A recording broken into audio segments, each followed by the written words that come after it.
You're listening to the We Are Libertarians Network. Learn more at wearelibertarians.com.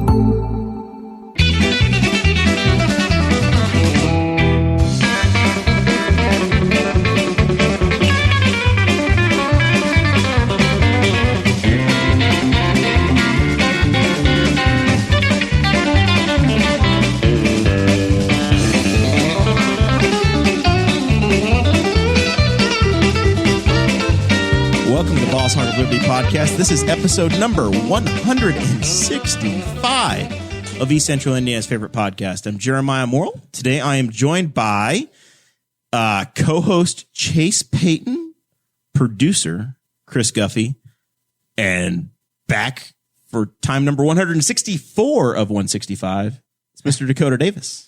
That's right. Today's episode features our very special guest, Mr. Chad Rowe. He sometimes introduces himself as Rowe, but we are going to call him Rowe because we don't want to get him confused with Sean Rowe. Wait.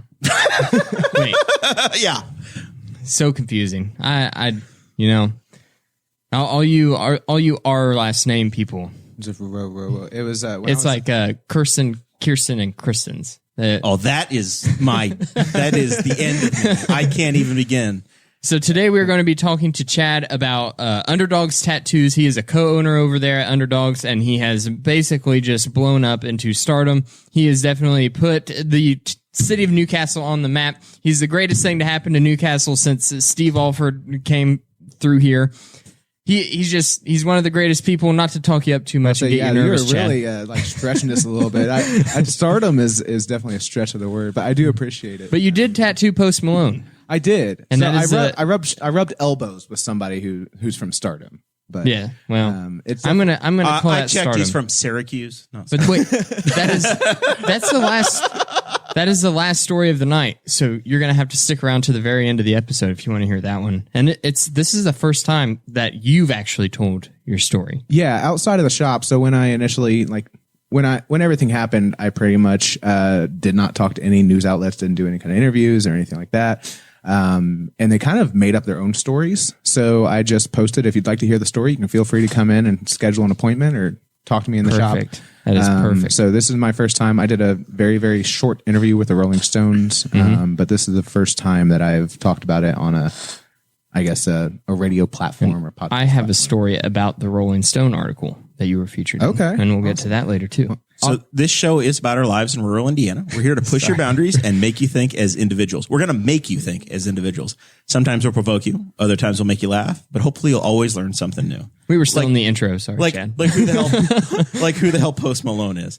All right. Dakota, we got some thank yous. That's right. Patreon.com/BossHog of Liberty. That is where you can go to support the show. You can support the show at any level you want to per month.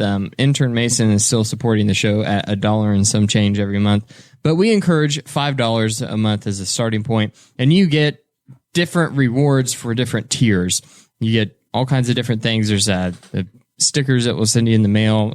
There's a whole host of things, but one of the big rewards is if you donate $50 or more a month, then you get a shout out at the front of each and every episode. Those folks are Craig DaCosta from all the way in Hawaii, Chris Lamb, Christy Avery. Suck-ass Christy Avery. Christy's coming to Newcastle on Friday. Saturday. She might kick your ass, so watch one day this week.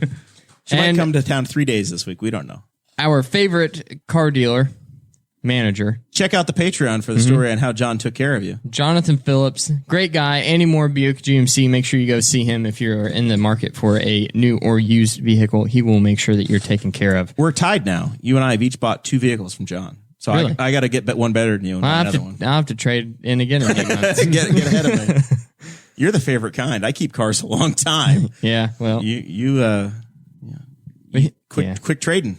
Yeah, that's the way it goes this day and age. We really didn't think ahead whenever we bought the Buick. It was we weren't thinking long term. Sometimes you see a beautiful brand new Buick and you say, "I need to have that before I die." I understand. Dakota's the only person I've ever heard say that. I love that car. I did not want to get rid of it. As we were driving out of the parking lot in our brand new Acadia, we drove past it and I was like, I'm going to miss that car. It was great. I loved it. You could have done me a solid and take the hitch off of it and given me the hitch. I did take the hitch off of it. Can I have it? I'm keeping it. No. Why? I need it for my towing package. Whatever. That won't fit that thing, but it'll perfectly go on my terrain. Oh, no, I didn't take the hitch itself. I just took the ball. Should have taken the whole hitch off. No. I'm going to kick your ass. All right. Didn't do that. Who else we got to thank? We got to sell some We stuff. also have the T-Chip stores. That's where you can get your Boss Hog of Liberty merchandise. Is tchip.com. Search BHOL 1, 2, or 3. They go in tiers. BHOL 1 is the lowest tier. It's just a basic T-shirt with our logo on it. And then BHOL 3 is our premium tier. Mac Daddy. That's I got right. that in long sleeve black. We even have our slogan on the back of that one. East Central Indiana's favorite podcast. No. Local topic. Wait, what?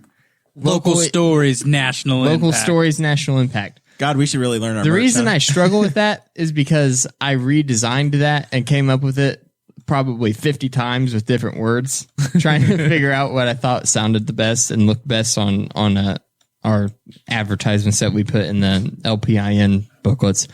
But anyway, tchip.com/BHOL1, 2, or 3. Producer Chris Guffey is going to put the links to those in the live stream chat. Already on it. So that you can click on those and get their easy access. We try to make things easy for you if you're listening.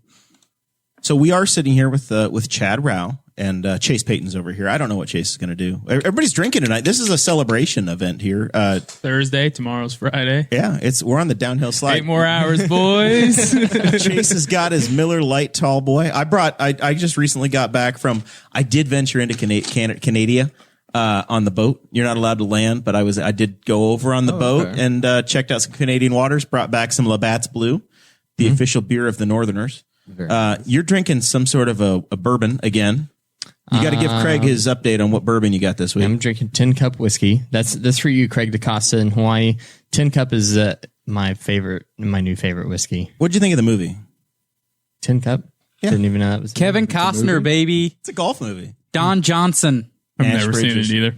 I don't sports ball, so I have no idea. You have no idea. Yeah. The guy from Dances with the Wolves, he's in a golf movie. I was Kevin on the Costner, varsity but I've golf never team in seen high that school, movie. and I've never seen that movie. Cheech Martin's in it. Marin. Cheech Marin, yeah. Sorry, whatever his name is. We have a hard time Cheech. pronouncing names here. We do. I'm going to be That's honest. the truth. I'm going to be honest. I feel like that's in this time of racial sensitivity and understanding other cultures, you probably should not anglify it to Martin. Cheech Martin. That's his name. And Chad, you're drinking something out of the Solo Cup too. You're the wine boozer over here. Yeah, it's classy. It's, Are you a wine guy? I am. I don't like beer myself. What's your favorite wine? What I have over here, let me aerate it a little bit. This is Reggae Red from Kroger for like $5. Oh, that's a good one. So Chase has got a smile on his face like he's laughing at you, but we found out in Chicago in January that Chase is a wine snob. Chase loves wine. Oh, really? I love wine. See, I cannot even consider myself a connoisseur. I just enjoy the taste better than beer. I don't get like hops the and everything. $12 stuff. Sometimes Oh. $8. I go big. We are classing it up. On the Grand New York vacation, I bought my first case of wine at a winery. Oliver Red Lime. I also love Oliver. Lime. Oliver is stuff. my go-to. They have like a I think it's strawberry. I think that's the special term for it is strawberry. One of the wineries we went to, I think it was Silver Spring or Spring Creek or Silver Creek or I don't know what. It was very hippie, but there was no spitting allowed at the wine bar. Chase, you would have hated it. You had to, if you put it in your mouth, you had to finish it. You had to swallow it all the way. I'm confused. Is that Like normal tobacco? at these things? Like, you No, have to no. spit Like them out? sometimes you go to a wine tasting and you don't consume it. You just Well, why? What's the point swish it to that? around. You get the flavor profile, then you spit it out. But Is that so you don't this- get drunk Yeah. or something? They- Yeah. You don't want to get Yeah. drunk because you That's got the only reason I go to those things. So we brought you. You went last fall. You came to a winery with us. Yes, down in Clifty Falls. And it was Madison, miserable Indiana. besides the mead. The mead was really good. Ooh, I also the love wine was mead. terrible. I did 3 or 4 winery tastings in Nashville, Indiana, when I went with my girlfriend and her friends. And I thought we weren't saying she's your fiance yet. It's just girlfriend. just shut up, Jerry. I like the winery testings. I didn't like the whiskey testings. That's where I draw the line. I'm not a whiskey guy.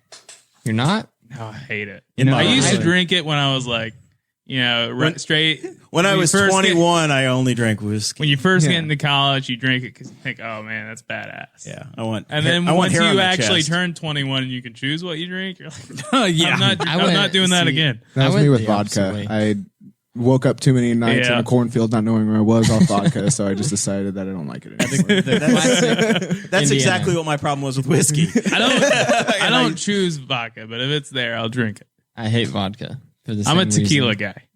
Disgusting. Just like Irish car bombs. Can't do those. Oh, you just can't hang. Oh no, Jaeger those are bombs. disgusting, Jer. Whatever. You people. No, they're delicious, but they're too dangerous. We've had to get the mop out a few times for Dakota on Irish car bomb night. Woof. Just once. And there was no mop involved. I didn't know where your cleaning supplies were. It was a sock out of a dirty laundry hamper. I found a towel. I couldn't find any other cleaning supplies, but I found bleach. So I had bleach and water and diluted the bleach and cleaned your bathroom. Jeremiah woke up thinking that you were cleaning up a crime scene. There's bleach everywhere. My red towel turned white. It was horrible. Oh man. Well, thank you guys for having me. Seriously, Yeah, I really appreciate it. You've been a guest on our list for a very long time, and we've been tardy in getting you scheduled. So I'm glad we finally got it accomplished. Yeah, Dakota and I were talking about it a little bit before COVID and stuff, and I kind of like crawled into a cave during all the COVID epidemic that was Boy, going on. didn't you feel dumb? Yeah. So once we kind of got the go ahead to start venturing out and seeing sunlight again, I hit him up so we could get this scheduled. And You're not nearly as pale as Dakota said you would be, so this looks good. it works. It works out. I have to walk my dog a lot, so I get my vitamin D that way. Yeah. Well, actually, I was going in to schedule my appointment and put my deposit down with Zach, and you and I had talked just like in messages before, and you were like, "Hey, we need to make this happen." I'm like, "Yes, we do." And then so I'm like, "We need to get Chad on." I sent it to these guys, and then coronavirus happened, and it was like, "Well, there with that." Yep, exactly. And I mean, we were doing a podcast for a little bit, and then one of the Jordan Lindsay, who was on it with us, he just had a kid, the pandemic and everything, and it's just kind of dissolved off. It's we took. We took a few. We put some in the can. The start of this year was some sputters for us. Yeah. We've answered the bell almost every week, but we did Zooms for about 5 weeks. We had 4 weeks when Dakota was on paternity leave, where we came in on Saturdays and recorded ahead of time to get ahead of it. But it definitely takes commitment to answer the call. Oh yeah, 100%. And then trying to work it within schedules and everything, and it was during, actually, I think if we would have done Zoom or something during the pandemic and being quarantined, probably would have been the best time. Had a lot of time on our hands, but I think it was prioritizing and trying to get everything correlated. We knew that if it, like in normal times, if this pandemic had happened, then we could have done shows with it just being me, Jeremiah, and Chris, and we could have kept our distance really well in this studio. Oh yeah. But I had a newborn. It's like, well, they're saying compromised immune systems aren't good for this. Yeah. He doesn't have an immune system. Exactly. So I made the decision. I just was like, hey, we're doing Zoom. Hey, exactly. That's awesome. So it worked out. So what if people want to look in iTunes to find the podcast that you've started? What's the name? It is, I think it's on Podbean right now. We're trying to get into iTunes and different things, but it's called Shop Minimum Podcast. We talk about different stuff within tattooing and the culture, or basically just anything we talk about in the shop. We also talk about music, Dungeons and Dragons, video games. It's literally just shop talk that we have in the shop. Of course, delving in a lot into different techniques and stuff within tattooing, or the culture and community within tattooing and stuff as well. So Dungeons and Dragons. Yes. I enjoy it. I don't have a lot of time to do it. It's another one of those things that it's trying to ring that bell and trying to make sure you go to it. Jeremiah played. Chase. I'm Chase is involved in this too, actually isn't he? about to join a league with my friends from Florida. They just started doing it, and I'm going to be a barbarian incest baby. Wonderful. I enjoy it. I somebody help me. I don't know what's going on. You played. I drunkenly tried to play one time, and I was uncooperative. Yeah, Jeremiah tried playing with me, Harry Price. Yeah. Chase. And who else? A bottle of Chris. whiskey. Chris was there. Chris Spangle was there. Spangle was there. And we were drinking. And I was in the pool and not at all. And we were helpful. all just getting extremely mad at Jeremiah. That's basically how the whole night went. It's if you're not accustomed to like tabletop RPGs and stuff, trying to jump in on a whim is one thing, and then trying to do it drunk, it definitely gets a little bit more difficult. But I think I'm a huge advocate for D&T. If I'd like to start something within the community, to try and start it, because if you want to become a better artist, you start drawing a lot. If you want to be stronger, you go to the gym. And I think it's really important for especially young people. If you're wanting to practicing social interactions within the world, I mean, there's really no better place to do it than within like a tabletop RPG where you get to practice dialogues and practice interactions and stuff. Have you ever gone down to Saved Games? Saved Games here in town? Yeah. I haven't actually. The gentleman who owns it, I wish I could remember his name. Travis Week. Travis. When we first opened up, we had a couple jewelry counters and like Budweiser. Yes. we'd met up with him and I gave him a couple jewelry counters and stuff. And I know my cousins and I have friends that go there regularly and stuff. So, but I've heard really good things about it. So you grew up in this area.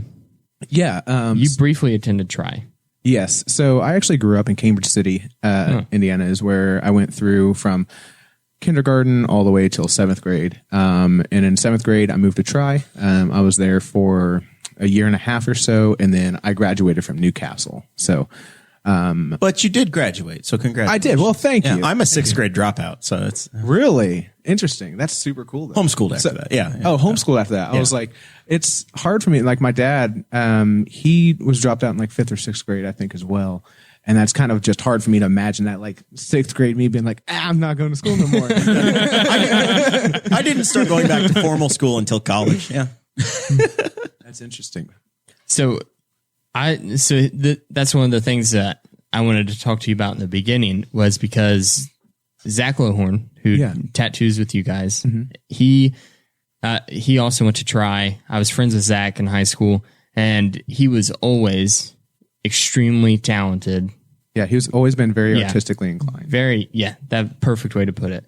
That were you also the same way? I don't really remember. Actually, not really at all. I really didn't start drawing until shortly before I started tattooing. I mean, in high school, I had some friends that in just recently past few months have sent me where I'd gave them like a doodle I made or something like that. But it was definitely something I never thought I was going to be making a career with or anything. After high school, I was a home health care worker for a few years. And then I went through EMT school and tactical medicine school. And I was definitely going to be dedicating my life to more of like EMS and being a paramedic and stuff. While I was going through my advanced training, I'd always been like a tattoo collector. So I started getting tattooed when I was 16 years old. From a non-reputable shop, and then started going to places with just higher and higher skill levels. And so over the years, while I was in my advanced course, I was going to get tattooed regularly at a place called the Rue Morgue Tattoo Gallery in Shelbyville, Indiana. And while there, I befriended the guys. I was getting tattooed there almost like every other week. I was trying to get something. And one day they asked me if I wanted to be a shop hand. And so when I was start working off some of your tattoo debts. Yeah, exactly. I was like, I get free tattoos. I get to answer phones, get to hang out at a tattoo shop. But I was also going through my advanced course. I was working 2 more jobs because I was doing home health and I was also teaching EMTs in Rushville. And so I was just like, I'm just not going to sleep for these free tattoos. And while I was doing that, Black Sword Alliance in Muncie, that's now owned by a handful of people, but Sam Lees is someone I went to school with. The guy who taught her how to tattoo, his name is Sean King. He had an oil painting class there. Former quarterback for the Bucks. No, I don't know sports ball. Is that a thing? Is that really a thing? Yeah, there was a guy named Sean King that was a quarterback for the Tampa Bay Buccaneers. Oh, okay. That was just a reference for I Chase. like football, and I don't remember him either. So Jared's just really old. It's not that long ago. I'm going to check it offline and see how long ago. Circus Sam's 2005. fantastic. Yeah, Sam's a very talented artist, and she is a very, very good person. Like I said, that's actually where I started getting tattooed before I ever went to the Rue Morgue, was Black Sword Alliance in Muncie. I went with my old buddy Ethan McMahon, and we would go every other week because we worked at the same place and that was our payday. And we would go every other week to get a tattoo. And when Sean King had an oil painting class for the community, I just kind of took it on a whim. I wanted a new hobby. And so I took it with no intentions of creating anything worthwhile at all. And everybody there was probably a dozen to 15 people or so. And by the end of it, we had all created something that we were all very impressed with ourselves, and really none of us saw it being capable of doing that. So when I did that, and I was like, okay, maybe like I could learn how to do this. Maybe artisanm is a learned trait. It's not something that's necessarily inherently learned. These people that you meet in high school that are fantastic artists already, that's probably because they started when they were 3, 4, 5, 6 years old, and they've just never laid it down. Yeah, my wife is extremely gifted with portraits. Yeah. She can do black and gray portraits, and it looks like a Looks lifelike. photograph. Yeah. It's amazing. That's awesome. She does dogs. Yeah, she did a picture of our old dog, and like his nose looks moist. You know what I mean? Yeah. Like, and so, but like you're saying, she started whenever she was young in elementary school. Yeah. So it's something that she just gradually got incredibly talented at. Exactly. And I personally think it may be diluting someone's personal work that they've put into artisanm when someone says, oh, you have a God-given talent or this is that. And I totally understand the incentive with it. But people way better than me, way more inclined. They work at it. They've spent so many sleepless nights of there was a Facebook story. I don't know if it's a real story or not, but there was a story of Picasso drawing in a park, and someone comes up to him and they're like, "Hey, will you draw me something real quick?" And he takes just a napkin, draws on it for 5 minutes, and as he's getting ready to hand it to him, he's like, "That'll be $10,000." And they look at him like, "That took you 5 minutes to do." And he's like, "No, this took me my entire life to get to the point where I could create this for you in this moment in 5 minutes." Yep. And I think that a lot of people that just have dedicated so much time to it. I mean, you can see how much time and efforts people put into their artwork for sure. The same story. You hear that a lot about a ship mechanic in the engine room who gets on the old ship that nobody knew how to work on, this big diesel motor or whatever. And the guy got on, he looks at it, hits it with a hammer one time, charges him $10,000 or some ridiculous thing. And they're like, you hit the thing one time. And he's like, I need an itemized bill. And he's like, well, knowing where to hit $9,055, right? And then, and $45 to hit the thing. A story whenever I was an electrician's apprentice was that they told us in class. They pay you for your skill. They'd always told the first years, you're going to work harder physically than your journeyman. You're going carrying pipe upstairs all day. Chase knows this. Dismantling power benders and carrying them around in tight spaces. You're going to work harder, but whenever you're a journeyman, they pay you for the knowledge that you gained over those 5 years. I'm an apprentice right now. Oh, awesome. An electrician's apprentice. And the current job I'm at. You look like a full-grown boy, though. Basically a full-grown boy. I wipe my own ass. I'm proud of you. So showers every day. On the current job I'm at, we have a high school intern, and it is the greatest thing on earth. That was me. Somebody else is Chase's bitch. Finally, his nickname is Scooter. I have him go get me screws. He gets things out of my way on the lift. Mm-hmm. Like it's amazing. When I was a helper, they called me Dink. Dink. I had one. There was one guy that called me Dink, and then I started working with another gentleman who started calling me Fred. That one stuck, and I never understood it. I wasn't one to like speak up. Mm-hmm. Shocking how quiet you could be. So they just all of a sudden all of these journeymen start calling me Fred, and then one day I'm like, Craig, why'd you start calling me Fred? And he's like, you're never going to make it through this, so I figured I might not bother learning your real name. That's super interesting. I mean, like, because even my apprenticeship, I mean, it's similar in a lot of ways where I had people telling me, you're not going to make this. You might as well stop now. I mean, you're not an artist. You haven't been an artist for long. You're not going to make it in tattooing or create anything out of it.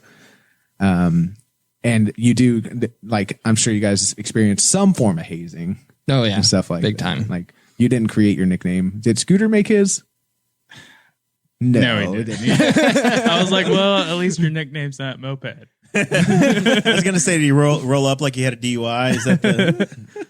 Yeah, he's a good kid. He looks like he's straight out of like Bible summer school. Like, it looks like me when I was like 16. But- Poor kid. Yeah. But so like I said, I wasn't artistically inclined. It wasn't something I just started being really good at. And thank you so much for in the beginning giving me all these accolades and stuff. But there's when I look at my work, I can acknowledge like the traits that I put out that are good. But I still see so many people that are way better than me and have been doing it way shorter a time. And there's kind of this idea that like you're never done being an apprentice. You should always be learning, should always be doing those Whenever things. I was getting tattooed by Zach, and he was on his iPad, and he's showing me Instagram pages of all of these famous tattoo artists that he follows, and Zach Lohorn, and he's kind of somewhat recently got into actually recently just got into tattooing, but even more recently got into black and gray realism. Yeah. So he's showing me all these other realism portraits, and he's like, I would love to get to that level. And I'm like, dude, you're close. Like, you're extremely close. So when you see something like that, it's I was talking to another artist some time ago because it's a lot of tattooers struggle with what's called like imposter syndrome and stuff, where it's really hard. Like we have Plagiarism. Well, we just have this really amazing job, and a lot of us are really kind of bewildered that we get to do what we do and make a living from it and have really cool interactions, like hanging out with Post Malone or hanging out with people at Critical Role, or on just a daily basis, just listening to music and creating art for a living. Like, so it's hard to imagine. And then you see these people, as you are exposed to better art and more art, your level of what you expect yourself to create is just going to keep raising.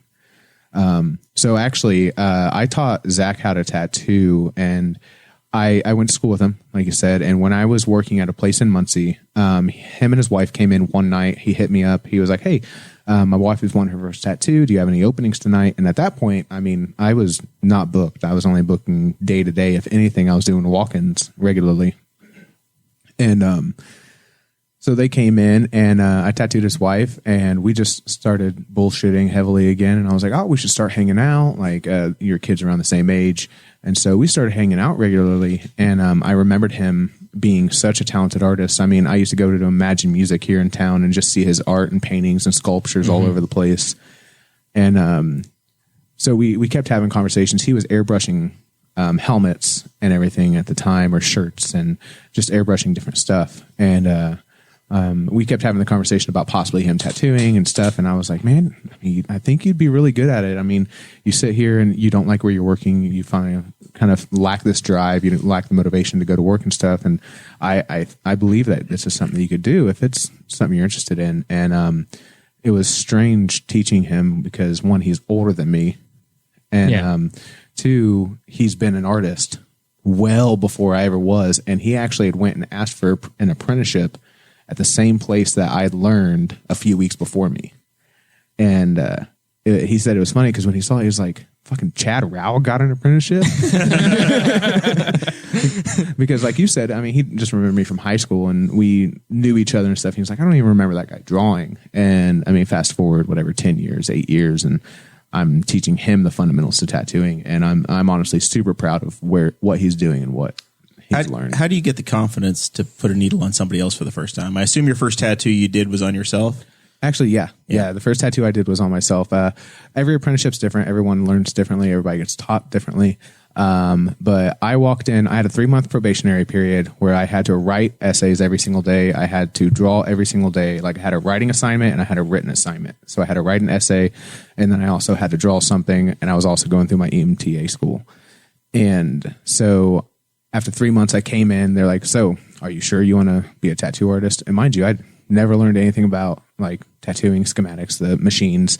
And I was like, yep. I thought I wanted to be an EMT, but I think this is really what I wanted to dedicate my life to.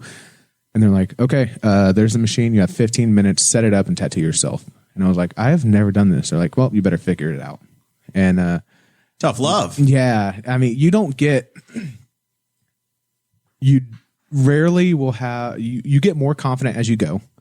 But there's still like, even with my portraits, and I mean, I've told my clients, Zach actually, that Bob Ross tattoo I did a few weeks ago, Zach came up to me. He's like, I want to see how you do that hair. And I said, I want to see how I do that hair, because I have no idea.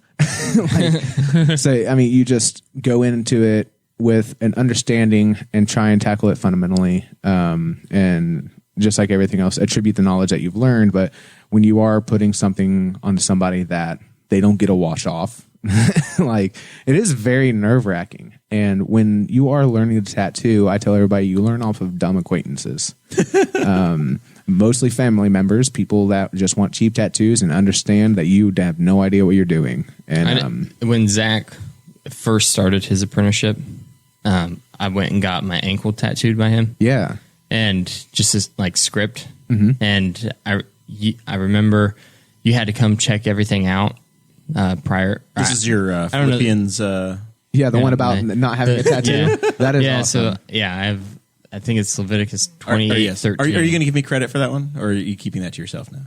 What was it? You? It was me. We were Someone. walking door to door on one of the political days, and I said, it'd be hilarious is to get that, and that's where it came from. Huh, yeah, That's amazing. I knew someone gave me the idea. What you tattoo on yourself?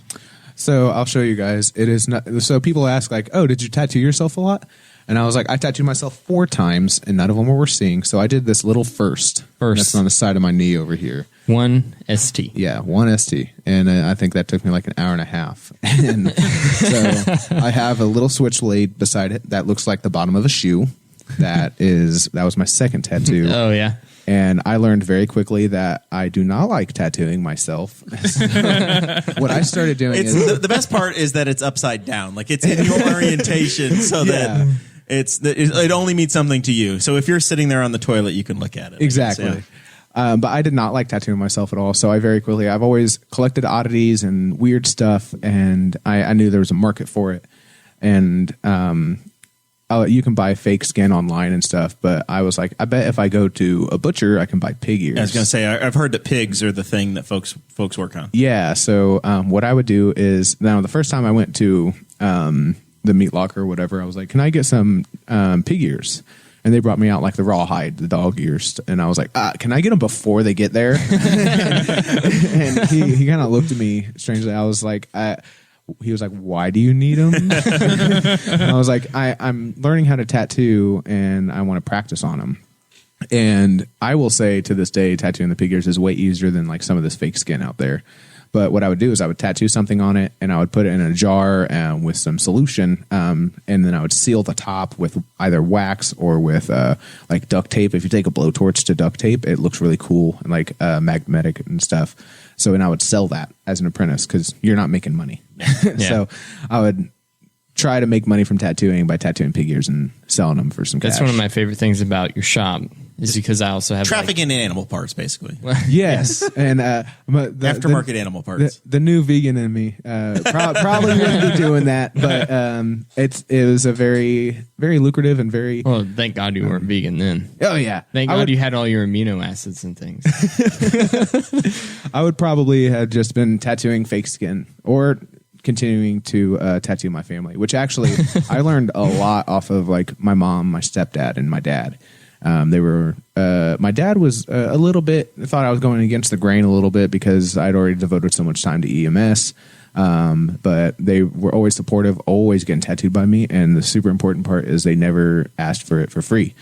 My brother also got tattooed by me a lot, and he actually has like the worst tattoo I've probably ever done.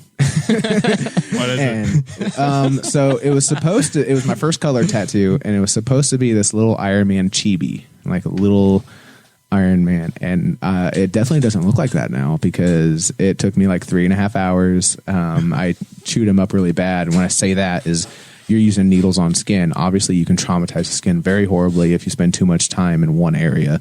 And I definitely did that. Yeah. So it's funny because I'll try and, come on, man, let me touch it up. Like, let me do something. Let me cover it with something. I was gonna say at this badass. point you can fix it later, Yeah, right? and he always is like, nope, because when you think you're like a Billy badass and you're doing cool shit, want you to gotta- see this. Yeah, look back and look where it started, and it's always your first collar piece too, and you have a specific collar thing going on. yeah. So when I was learning and stuff, like my parents and my brother never got free tattoos. So to this day, if someone comes in and there was a guy once came into my shop and he was like, so I know your mom. I work with her at this place. She said if I come in that you'd give me a deal on a tattoo. And I said, I know you're lying. And he was like, well, what do you mean by that? I said, my mom pays full price. She's not going to tell you, you get a deal. And I told them like not to worry about payment in the beginning. Like they don't have to, like I'm learning. And they're like, you're doing this to create a life for yourself. Like we're not going to just reap those benefits because you'll do it. Like you're doing this for a career. We're going to support you in your career.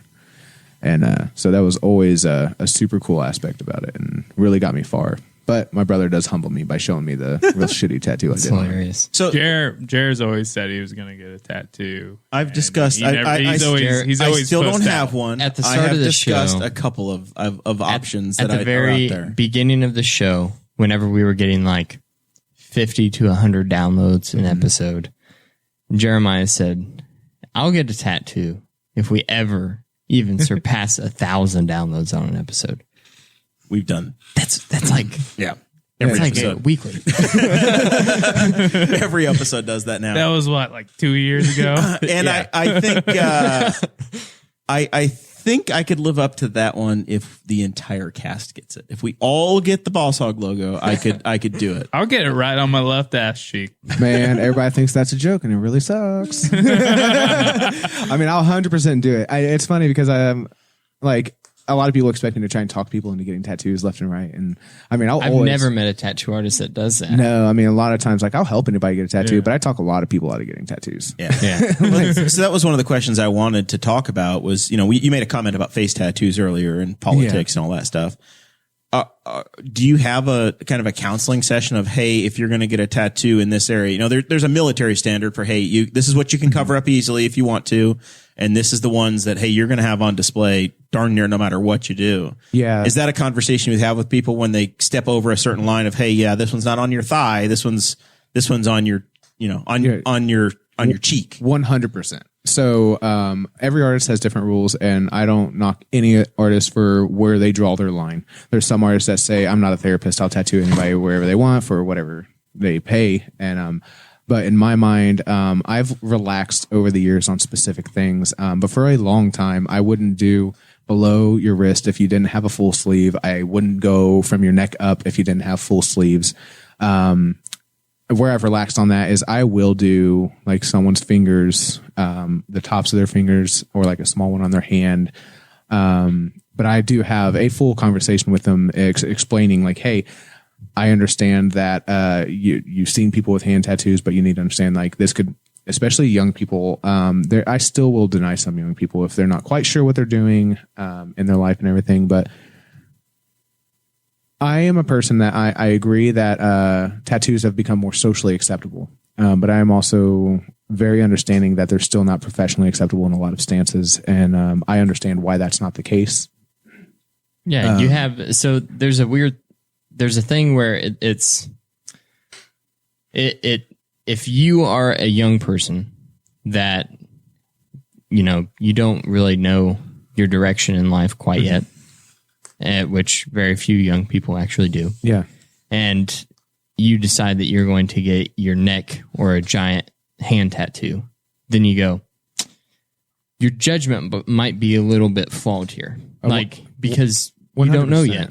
Like, especially when you are younger. I mean, and we will tattoo people at 16 age, 17 or 16 with parental consent, depending on the tattoo. And that, when it comes to minors, we are very, we have more in-depth conversations even on that end. We don't go most of the time unless they already have existing tattoos. I don't go below the forearm or below the elbow. I don't go above the knee. And you are pretty much stuck to your upper arm, your lower legs, or your back shoulders. As far as like our comfort of areas of tattooing, as far as comfort of areas that you should be willing to show these tattoos at this age. But we also talk to them about what they're getting.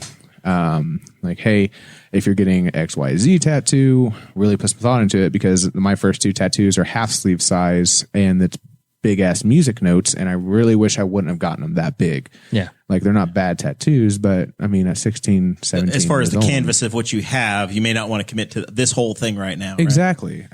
So like anymore, like I had a woman, I was doing a rose on her arm, and we were doing a half sleeve, and she does have a few tattoos, I think, but she wanted a small face tattoo. And I pretty much told her, I was like, well, what do you do for a living? And do you have aspirations that you want to do? And, she said that she wasn't quite sure. And I said, well, how about we put what you have in mind somewhere else? And we can always come back and get that face exactly, later, right? Exactly. I tell people that, there's a select few occupations that I will pretty much tattoo a face, hand, or whatever with almost no conversation. And that's tattoo artists, dancers, or millionaire rappers. That's pretty much like those people I don't really have the conversation with much about. Yeah, I mean, face. I've wanted a skull on my ring finger, my wedding ring finger, for a long time. And I know that I've talked to Zach about it. Is it because you want Audrey to die? No, it's because one of my Aren't you dark today? we have on our windows, so we have a big picture window that like protrudes out from the house, so it's like a shelf.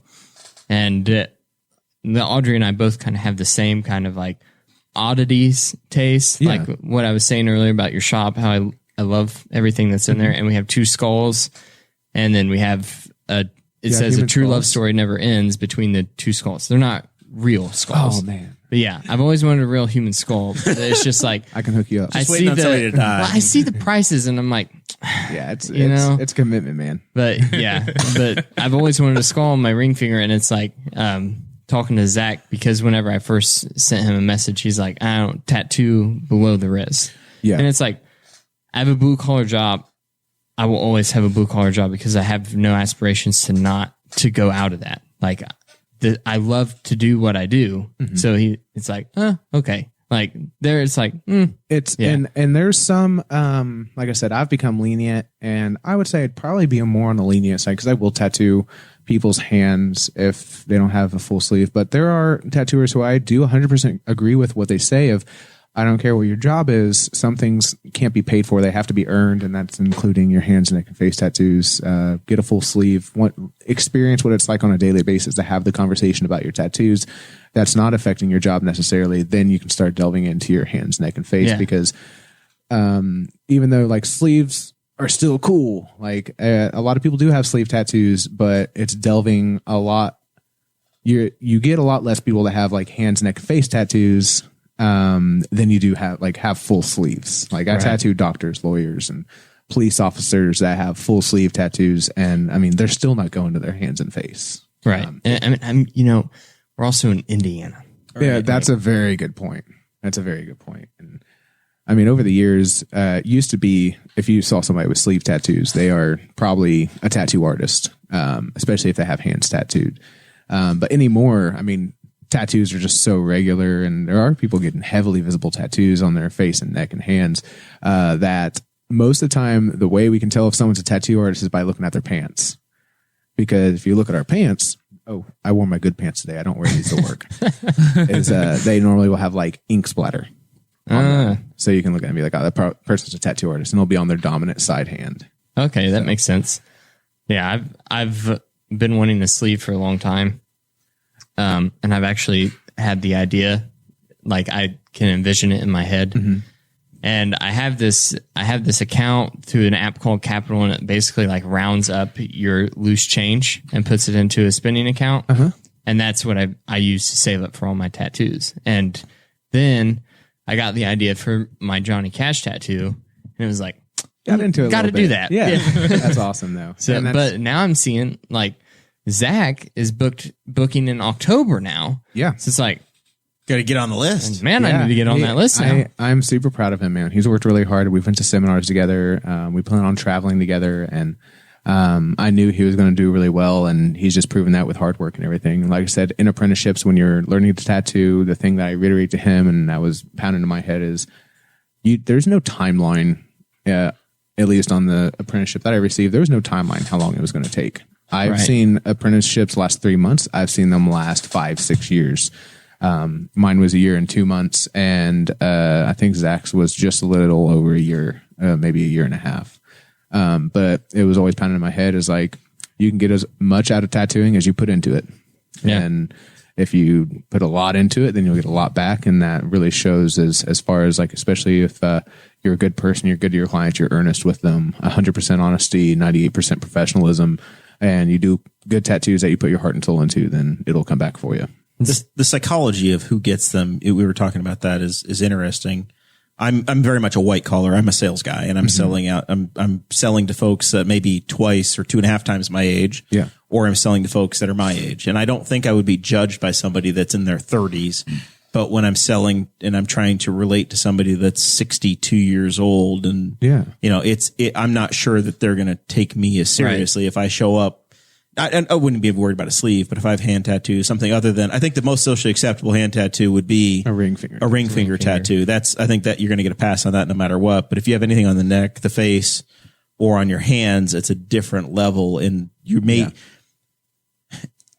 personally, as an individual, I don't think I would have a problem with it, but you do get, and I think that's what you're explaining to folks, is that you are setting yourself up to be interpreted differently by others. And, even when I was working on the ambulance and stuff, I would wear like sleeves that came down, because you're taking care of unhealthy people. Obviously, the higher percentage of that is going to be older people, and you want to be able to have the most personal connection that you can with these individuals. Even within tattooing and owning a business and stuff, I really try to present myself professionally as I can. So I remember, like, before I owned the shop with the guys, I was just like t-shirt and shorts half the time. And once I started getting more serious about it, I definitely, even when I was trying to get a job outside of the place that I left, I had a lot of people that were really impressed, because I went almost like suit and tie affair. Like, I showed up in a tie, going to literally every tattoo shop that I wanted to work at. I would just show up with a portfolio, wearing a shirt and tie, and be like, hey, I'm interested in being an artist here. Here's my portfolio. And when you do have hands, neck, and face tattoos, even going to tattoo shops, it's, at least in my eyes, it's important. Like, you don't want to be unjust or like not you, but you do want to come off personal or professional. Yeah. Because we ran into a lot of hiccups and a lot of, I don't want to use the word prejudiced, but we definitely ran into a lot of people judging us for wanting to open a tattoo shop when we first started getting into it even. And so when we were doing it, we were like, okay, we need to really like amp up and try and seem as professional as we can, because we have face and neck tattoos. People are already going to have a predetermined notion about these things. Right. Yeah. Co-host Cade has got a pretty sweet neck tat. Cade is one of my favorite people. Yeah, absolutely. I think he's all of our favorite people. Yeah, he got a super dope neck tattoo from Chicago, I believe. Yeah. I tattooed him. I did a wolf with an arrow coming out of its head. And the group chat is just me and Chase right now going back and forth, because on camera, I see that and I'm concerned. On camera, he's got his dip can is showing up, and I'm trying to warn him, and he's like, "Good, I want everybody to see it." And I'm like, "It's a huge bulge, Chase." So all I saw, the only thing that I got in my message was huge bulge. Yes. So my eyes widened. You said, "Oh my god, I don't want to be here anymore." So I have one tattoo. And growing up, my family was super religious, so they were genuinely against tattoos for the longest time. And in college, I had a close friend who died, and our whole friend group went to go get this tattoo. Yeah, and which by that point, my family was cool with it. But I was scared to death of. And plus, you're already used to disappointing your family at that point. Yeah, by that point, they were like, "Bar can't get any lower." Who cares? Yeah. Chase got a tattoo. God, I just hope he doesn't do the meth. I hope he keeps his teeth. That's really all. I was scared to death of needles growing up, so I was like, "Fuck, I can't do drugs. I gotta do it." I was like, all my friends are doing it. I'm doing it for my friend, And I went in, and there was like 6 of us. I think there's like 9 or 10 of us who have the same tattoo now. But at the time, there was 6 of us getting it. And we went in pairs for our appointments. And I remember it was me and my best friend, Nathan. Okay. And Nathan, they asked us who wanted to go first. And I'm like, I want to go first because I know if Nathan freaks out, I'm not going to want to do it, and I have to do it. And I go up, and I sit down, and I mean, my heart's racing. And one of the easiest things I've ever Remind done. us of where this tattoo is at, Chase. It's on my chest. It's on your chest. Yeah. A lot of people that are afraid of needles, and I mean, I used to be horrified of needles growing up. Going through like my advanced training, I was poked products. I had a lot of tattoos, and people had a feel for them. But like Mitch, one of the co-owners of Underdogs, horrified of needles. But when it comes to tattoos, like they don't look like needles. Yeah. either. Yeah. And it's not an really see injection, and that's what most people I feel are way more afraid of is an injection So, versus a needle. For me, I didn't know. I had never done it before, so I didn't know what it would feel like. And as soon as it started, completely fine. yeah, Like I was completely fine. I was settled down. Tattoo went great. And then luckily I went first because my friend Nathan gets up next, and I have a video of it on my phone. And literally he's getting tattooed, and his face is like the whole time super stressed out. It's one of the funniest videos ever. My first tattoo is on my shoulder blade. It's praying hands with rosaries because I've always loved that piece of artwork. I like traditional things. Like I should have been born in 1924. And then I went and got a small wrist tattoo from Kyle Wardlow. oh, he's and, a fantastic artist. As I'm sitting there getting that done, I see a original piece of art that he'd done hanging on his studio wall. My God, I love that. So then I go back and I'm like, these first 2 tattoos, shoulder blade, wrist, they didn't hurt at all. Like it was like no pain. So then I was like, hey Kyle, I want that piece of art and I want it from my armpit to my hip. And he's like, okay, we can do that. That's a lot. Yeah. And I sat it was almost 5 hours. From And your armpit to your hip. yeah, It's fast as hell. That's awesome. It was Are you going to have to super take your fast. shirt off for the rest of the show to show this off? It's like it's right above my hip, but it goes into my armpit, and then it kind of comes back to here, and then almost to my nipple, and it was an incredible amount of pain. And it was, That's what Danny's always said is that when he got there's a Morrell family crest that 2 of the 6 Morrell men have gotten, and I'm being held accountable for not having this on me yet. But when it sits on the left breast and just above the nipple, I guess was the fiery hot part according to him. yeah. When he's over here, See, that was fine for me. oh man, You've never had whenever sensitive he was nipples. You've over mentioned that many times. when It he was was right in here was when what he got me. next to my nipple, I felt like he was just jabbing me directly in the into middle it. of it. I I'm need like, to point of information with producer Chris.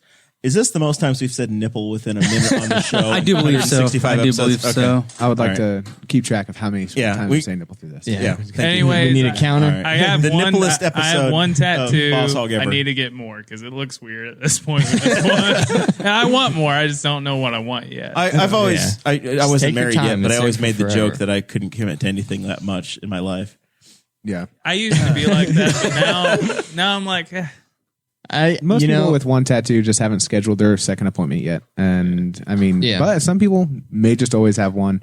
When it comes to like the pain of tattoos, it's definitely different for everybody. I hate getting tattooed. I love having them. I obviously have a good amount and it's not been horrible. I keep getting them.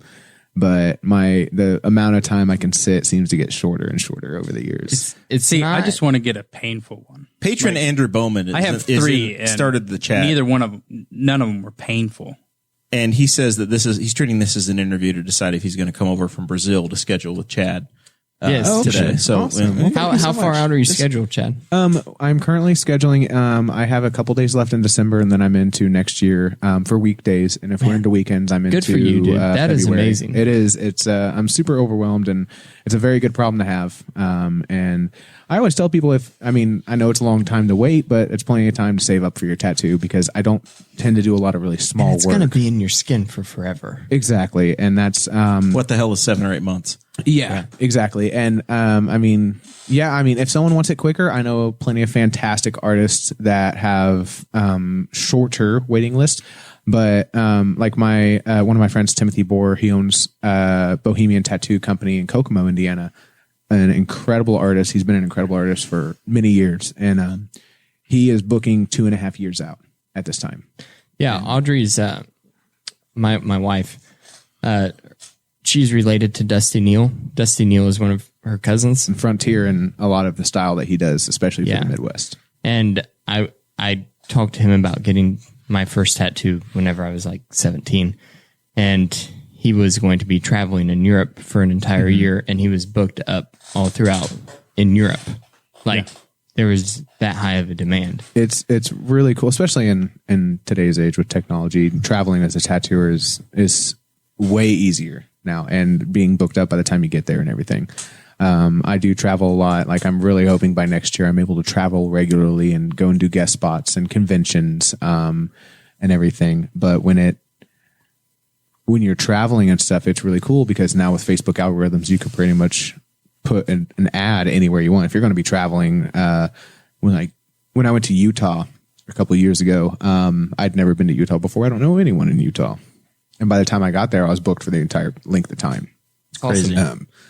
So let's talk for a minute about how you made the decision from going as a apprentice to starting your own operation here in town. How do you decide, you know what, I'm gonna build this incredible business and I'm gonna do it in Newcastle, in my hometown? And how do you say, okay, I'm not gonna be just an artist, I'm gonna be a business owner? You said you've got a partnership, so a number of you came together to build Underdogs. Correct.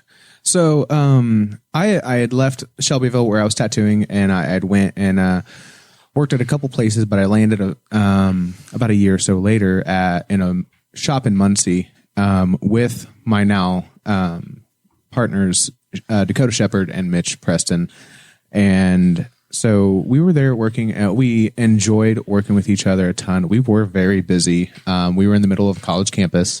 So, we were nonstop. It is a very different atmosphere to be tattooing and over there than here. In a college town? Very much, yeah. I was doing... How many roses and barbed wire do you do? And in live, Muncie? laugh, love. No, I wish I was doing that stuff. When I was over there, I was doing tattoos aside of eraser heads. The biggest one, the number one tattoo I did while over there, and I would probably say I did anywhere from 8 to 10 of these a day, is it's a runic symbol of God is greater than the ups and downs. Oh, yeah. And it's like... Because Justin Bieber got that tattoo. Oh, did he? So it got super popular. I had no idea about that, but I remember one point explicitly that I was tattooing a group of 4 people because we always tattooed normally groups because they're college kids. They're just wanting to go and get memories together and stuff, which is super cool. But I was tattooing like 4 college kids, and they all wanted God is greater than the ups and downs on them. And as I'm making my stencil, another group of 4 people come in. They're like, "Hey, we're wanting this tattoo," and show it to me. And I go, "Oh, this tattoo?" And so we were working over there, and to condense what that experience was like is we loved working with one another, but the person who owned and ran the shop was something we were all exceedingly unhappy with. We didn't want to work there anymore, but we wanted to work together. And trying to find somewhere that would accept 2 tattooers and a full-time piercer all at once was probably not going to happen. And especially locally in this area or within central Indiana. So we decided, we actually had like a 5-hour-long business meeting. We did not just do it on a whim. I came with a full business plan asking, why are we doing this? What are some other options we can do? And then delving into the who, what, where, why, how of creating a business. Dakota and I was the manager of that location. And then I was also the manager of the Rue Morgue while I was an apprentice. So I had at least a basic understanding of how tattoo shops ran, or at least how I wanted to run one. And what I was taught works well, and then also learning what doesn't. So we worked together for about a year, and as we started looking, it took about 6 months, we started just buying small pieces of what it takes to own a tattoo shop over the times, down to ink caps, all the way up to like an autoclave, the sterilization machine that is used in hospitals and stuff. We just bought small stuff over time, and once all of our houses was full of this miscellaneous, all of the equipment to open up an operation. Yeah, we were like, okay, now we start looking for somewhere to put it all. We actually, Newcastle was not the first place we looked. It was something that I was interested in for sure. But we were actually looking to open up in Anderson, Indiana. And, while going and checking out a lot of the locations there, it was very difficult to find somewhere to open. But also what it takes to open up a tattoo shop in Anderson was way more difficult and way more, took a lot more money to do so. And in compliance with the local government, or correct, with compliance with local government. And I'm not saying I disagree with it at all, actually. I'm just saying that in the portion that we were trying to work within, it was just a little bit out of our means, for how hard it was to find a business, a building to lease. Because while we were even looking for businesses to lease, it was very strange. Like I said, we're all young guys, but we all do have tattoos. But I mean, there was instances where I had to have my daughter with me to go check out some of these buildings. And I remember one time specifically, I have my daughter with me and we're talking to this gentleman about a dental office, to rent and lease. And while we were doing it, he straight asked us, "Are you guys going to be selling drugs out of this location?"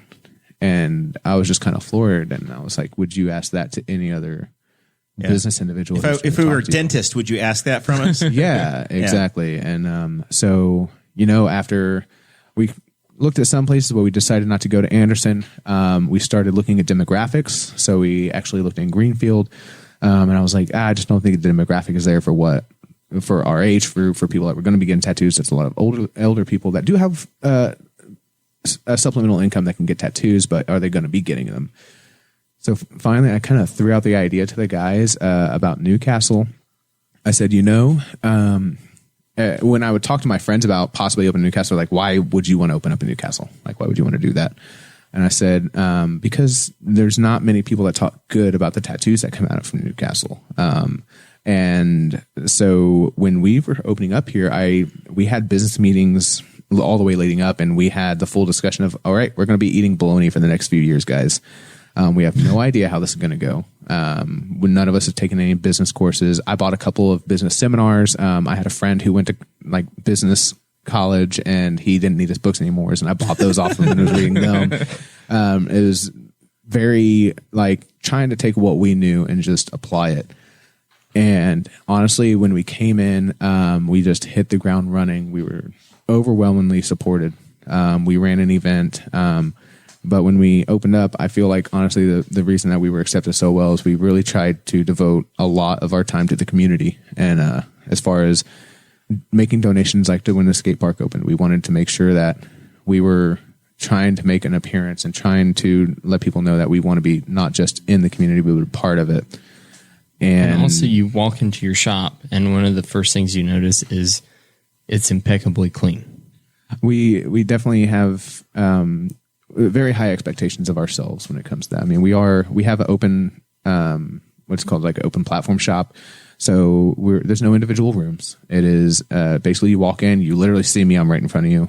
We have a smaller location. So I'm there as soon as you open the door. So we have to make sure that what we're doing and the way we maintain the room, especially in this pandemic, is to the cleanest standard that you possibly can. And it's very hard because there's a lot of people that don't understand when it comes to cleanliness, the difference between clean and sterile. So we try to maintain the cleanest shop you possibly can, because there's nothing sterile that you're ever going to get unless you're going to an OR, and that's probably still not a sterile environment. So we just make sure that everything we do is as sterile and as clean as we possibly can. But when it came to coming to Newcastle itself, the laws here were way different. It was opening a tattoo shop here was no different than almost opening any other shop. And the health inspectors who we work with regularly, and I am actually going to be tattooing them here soon, were very, very understanding that a lot of the people who help make laws for tattooing, and this is something that, I mean, I'd like to discuss in future, is the people that make laws for tattooing aren't normally tattooers. And or tattooed. Or tattooed. And it makes They're a bunch of old white men. And it's very hard when Travis Ham is in the chat suggesting the next time that Chad's on the show, he tattoos. Maybe we should give Tom Saunders a free tattoo since he makes the laws for you guys want to do it at a tattooers. shop and come and do a tattoo, I'm 100% down. You can tattoo My machine's the really skull on quiet. my finger that I've been wanting for forever. Hell yeah, I'm totally down. Okay. Actually, John Phillips is in the chat, and real quick, he asked the question of who you recommend for a cover up, but that kind of branches off into a larger question of. So first of all, who do you recommend for a cover up in your shop, and also, are there different roles for the people in your shop, like? Whenever someone comes in and they say, I want a watercolor piece Versus something else. Right. That's very much so. So the idea of who would I recommend for a cover up is that depends on what we're covering up and what you want it covered with. So if A you're, bad decision. Say you have a bad decision. well, if, literally written a bad decision. Bad decision. If you In Arial, not even in Times New Roman. It's bullshit. So if you have script on you and it says a bad decision, and it's just black, you could possibly do a cover up with a black and gray piece. And when it comes to black and gray, when we're talking about in my shop specifically, Zach and I tend to do most of the black and gray pieces. We have two different styles of black and gray. But all of us try to be well versed when it comes to doing different styles and everything. So, Mitch does a lot of color and color realism and color portraits and stuff like that. So if you're wanting a color tattoo, I would recommend probably going to him because he does mostly color tattoos and he does a lot of cover ups. And he does fantastic work at color tattoos. And so, and then like if you're wanting a Disney piece, if you're wanting a Disney black and gray piece, if it's not a cover up, because portraits don't normally work for cover ups. Zach does amazing Disney tattoos as well as like black and gray in general. But hold up, your Woody tattoo. That was like, Holy crap. Thank you so much. That was like one of the first black and gray like Disney pieces that I'd done. And I think him and I both branched off of the seminar that we had in, I believe, January. We went to Milwaukee and we had the amazing pleasure of The Disney capital of the Midwest. Exactly. Milwaukee, Wisconsin.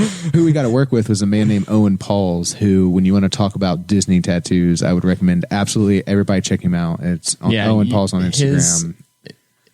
Owen Paul's stuff. And he mostly does, and I won't say exclusively, but he is definitely known for doing Disney black and gray pieces. And he has a Stitch tattoo that absolutely blew my mind. Zach showed it to me. Oh, yeah. And it was like, that looks like it's on TV. I watched him tattoo and I still don't necessarily understand how he does it.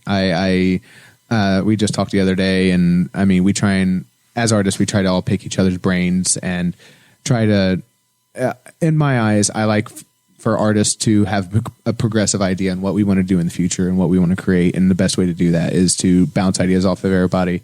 There's some, especially old school tattooers, that don't like sharing their information. And kind of where I go to with that is I don't want to imagine where we'd be in the medicine field if doctors just withheld their information. Yeah, it's I don't know if you've ran across this in the electrician apprenticeship, Chase, but I ran across journeymen like that in the construction trade that were the same way. They didn't want to teach you anything. Yeah, it's this. I've been pretty lucky, but I've heard horror stories for sure. Yeah, Sorry. You'll find them eventually, but sorry to get sidetracked. We'll go back to opening your business. You open your business. Mm-hmm. You start tattooing. How long does it take before you feel like we've got something here? That's honestly, when we had our first day, I was like, okay, I completely underestimated what was going to happen. Because our first day we ran an event and we put a lot of time into putting out flyers, trying to talk to our friends, social media outlets, and offering raffles and and like door prizes and stuff. Trying to create buzz, do a little bit of guerrilla marketing essentially to get started. So, which I mean, even the idea of like me going and getting a whole bunch of flyers, I was like, do people still do this? Like I'm walking around Baker Park stapling stuff to post. And I was like, but I had a lot of people come in because I'd go to the library and I'd hand out flyers at the library. they were like, oh, I came because we were also doing $30 tattoos, which is literally we were just doing small tattoos, just opening up. And the shop's name is Underdogs, so kind of a trifecta is definitely a play on that we've been working on for years.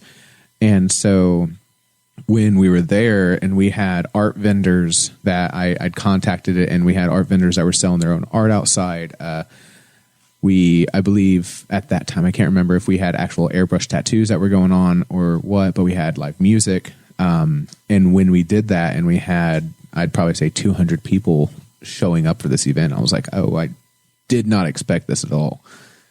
And 200 doesn't sound like a lot, except when you're trying to split up those amount of people you're dealing with in between what was at that time 3 people. It was me, Mitch, and Dakota. And there was 2 tattooers, and I think that day I did like 40 tattoos. And probably a record.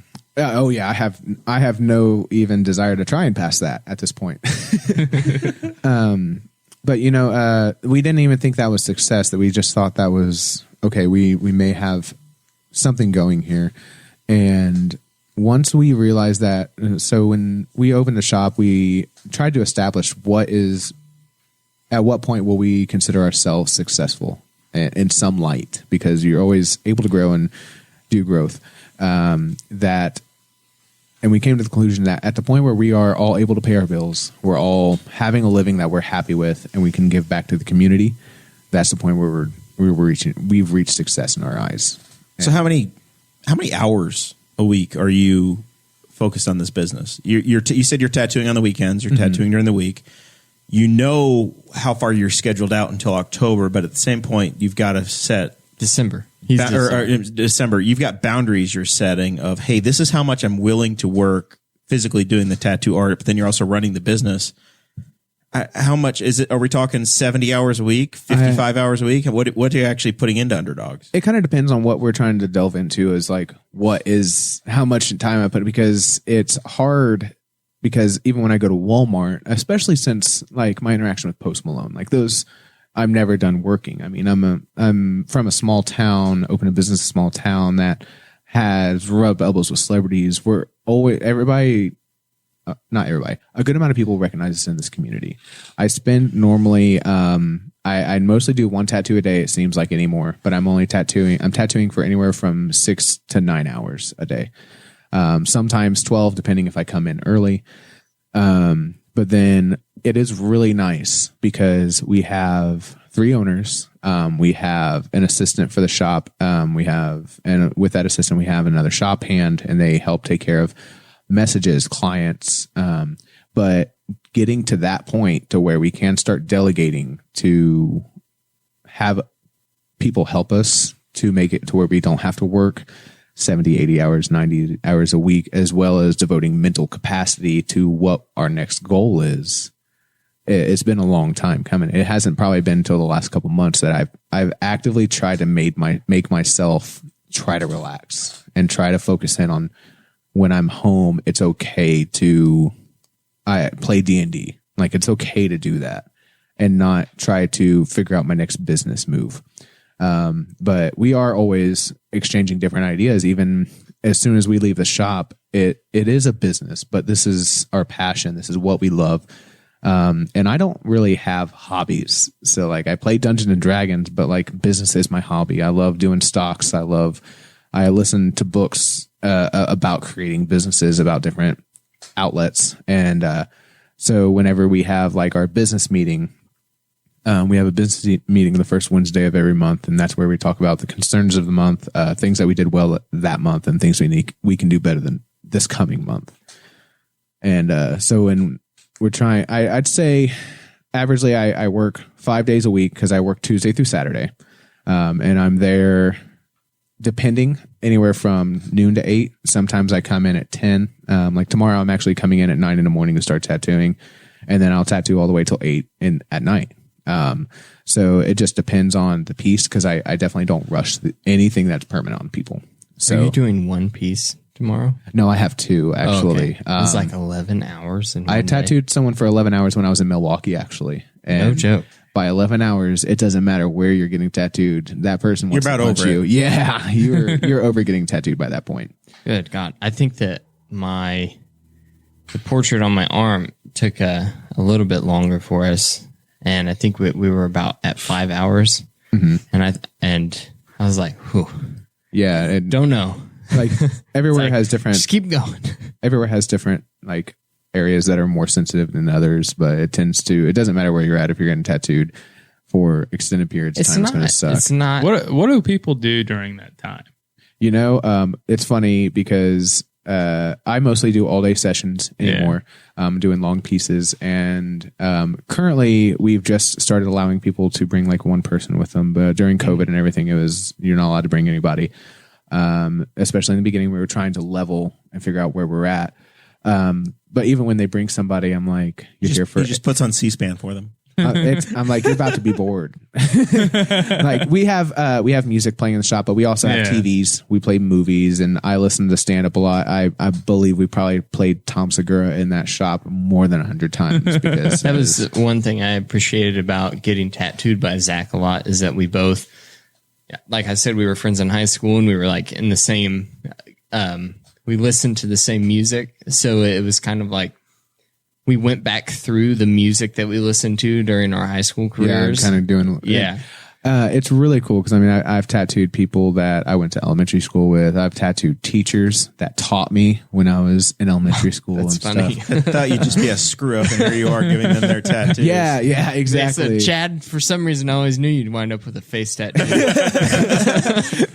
But yeah, I mean, so when we open the shop, we've definitely, it's hard because you try to really drive this line of, we always want to do better. We want to do bigger stuff. We are currently in the mix of trying to get a larger building. That's what we've been doing for a while. We're trying to figure out the steps so we can get the financing so that we can. Unfortunately, the shell building is gone. Dakota tried to make that the county jail forever, and that was we still have the old Coca-Cola factory. You could pump in like that would be an 20 amazing tattoo facility. artists in there. Hey, we have the Hillcroft down there on New York Avenue, $333,000. The Coke building actually would be an amazing tattoo studio. I'm just saying, it's got lots of places. That glass storefront, that would actually be a great location. Decent, I'm 100% down to get all these. I was actually checking out. I say, you know what? I had an idea for the old Henry County Jail, but an old jail would be pretty sweet tattoo parlor. That'd be awesome. There's a convention that goes on in Ohio. That's done in an old state penitentiary. That's really dope. Okay, that would be cool too. Yeah, that's awesome. But yeah, so we're always trying to figure out our next step to do better, whether it's a better tattoo or trying to be better with our clients, to offer stuff to our clients that is going to set us apart. And so while we're thinking of all those things that we're trying to do, we also have to realize like, it's okay to have family time. We can have time to ourselves. We can play D&D, or like Mitch plays music and Shep he has aquariums. Zach he collects bugs and plays music. And it's really hard to try and figure out what line of like balancing is good. And like I said, when we go out, obviously we are really identifiable. Most of us have face tattoos or neck tattoos, and Zach has a beard that goes to his belly button. Yeah, it's pretty easy to see that we probably work at the tattoo shop in town. So even going to Walmart and stuff, we're always getting stopped by people and talking to them. And I am never. If you're listening from outside of town, the reason he keeps saying Walmart is that's our only store. That's all we got. That or the Kroger's. Yeah, that's it. Last night I wanted to just get a headset to play some games with Mitch online, and I went there at like 9:30, and I was like, it's closed. Yeah. I forgot that was a thing. Yeah. Right 8:30 they close, and that's it. My PS4 controller died. Like, just shit the bed earlier this week. I was like, I gotta go get a new one. I run to Walmart. Nope. I think it's like, when does it close? 8:30. 8:30. I got there at 8:10. They're already announcing store closes in 20 minutes. I'm like, I gotta rush back there. I get back there, one controller left. You got the last one in It town. was a shitty sticky one. Yeah, it wasn't even the color I wanted. So before we get into the post story, what are your face tattoos for those that are listening and don't see it? So my face tattoos are, it says my daughter's name, Sienna, on, I think it's this side. I don't Yeah, even it know is. anymore. You're touching it. Yeah, you got it. And then on this side, I just have a little tattoo machine on my face, and that happened. From my because- angle, it looked like the San Diego Chargers logo. I couldn't really see possibly the inside. same Yeah. thing. I have no idea. But I'm sorry, the Los Angeles Chargers new logo. I got that because I was it's funny because as broad as tattooing is, as big as it is, and as many artists as there are, especially if it's in Indiana, most of us know each other or of each other, or we've worked with each other at different things, and that goes all the way back down to people all over the state. We mostly will know of each other. And I was in this Facebook group, and everybody was showing off their tattoo machine tattoos they have, and I was like, I don't have a tattoo machine on me. Mitch, you want to put a tattoo machine on my face? And he was like, sure. And that's when I did that. And that's how that happened. Do you know Bill Levin? Do you guys know Bill Levin? The what patron shop? saint of tattoo artists in Broad Ripple? Oh, That guy. I do not. Bill was one of the candidates that came through for governor. He did not win. Yes, I do. But, I am but familiar he's, with him. Yeah, I was going to say, he used to do a lot of advocacy back in the 80s for tattoo shops back in the Broad Ripple area. Yeah, I believe that. I was talking about how we really enjoy like the health department here and working with them because the individual who's trained them and opened up the shop for us and came in and opened us, his name is Jeremy Pettigrew, and he's the health inspector for the department in Delaware County. Okay. And he is an amazing guy. He tattooed for many, many years, and he helped to get tattooing legalized within Indiana, I believe in just the 90s, because it is fairly new that it's been legal here. I'm not shocked. Wow. I did I am not know shocked. And that. One love. but yeah, I believe that I remember him mentioning him, but I think I'm friends with him on Facebook. Yeah, I'm pretty sure. Bill's an absolute character. A treasure. Who's your treasure? He is a treasure. But Henry County, as far as like opening tattoo shops in this county, is fairly straightforward, and pay your dues, have the proper forms, have your proper training, and you're good to go. Word is back in the day, Yeah, this Dad. space right here was a tattoo shop.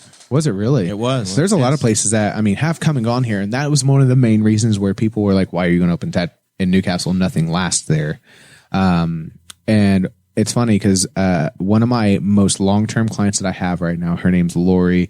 I've done a full leg sleeve of her of horror tattoos. And when I first met her, I went to school with her daughter at Newcastle. Like the week we opened, I tattooed her daughter. She came into the shop. Her mom came in with her because she was like, I'm not letting you get tattooed in Newcastle alone. And so she comes in, and we had a really good exchange, and she was like, yeah, this is not what I expected. Not what I expected from coming out of here. And I was like, that's kind of our goal, is to set ourselves apart. I know there's another tattoo shop that's been here for a very long time, but I do believe he has like another job, but he tattoos his clients. He does well for himself, but there's been a lot of places that have come and gone here. But when Lori was there, she was wearing a monster, like classic monster movie shirt. And I said, if you ever want like a Bela Lugosi, you let me know, because I would love to do that portrait. And now it turns into she gets tattooed every single month. And It's amazing. Dakota, yeah, are you just a what we were professional? talking about. Are you a professional or what?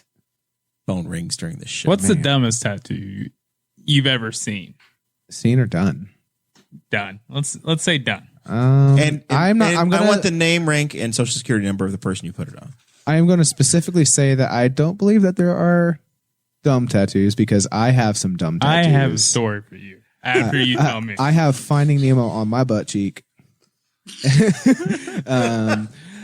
Because he touched the butt. And then, but That's pretty good. probably the strangest one that stands out to me. One was Always Tired. It's not dumb. It's just, it was a strange overall experience. But when I was in Muncie tattooing, an older woman came in, and she wanted a phrase tattooed on her ribs for her past cousin who just died. And that phrase was, "Till sweat drops down my balls." I swear to God. And Through the window. she was like, that was our song for so long. That's awesome. I was like, all right, let's do it. My sister, she has a leg tattoo on her. She's got a tattoo on her thigh, and it's a sloth doing the dab on a A pink, surfboard? pink or donut. Oh, I know who did that. Really? Zach. Zach did that tattoo. That was my sister. That's amazing. What? That is amazing. It's a sloth doing a dab. It's going like this. Yeah, on a donut. It with looks sprinkles. really good. It's a good tattoo, but it's just like, why would you get that on your leg? I have my own face tattooed on me. Except I have devil horns and a cross going through my head. Oh, Steve-O. Like Steve-O. You're like Steve-O, yeah. And then So do you have a book? Like, is it, people don't, I guess there's two types of people. They come in, they say, hey, I want to have this, and then you draw it. Or you have I assume you have some sort of a flip book of, hey, I want this. I want the number 42. So there's two different kinds of tattoo shops, and I'd say that we probably hit mostly on one side or the other, but kind of in the middle. But there's what's called and referred to as a street shop and more so custom shops. And street shops is where you go in. It is literally like plastered with different flash.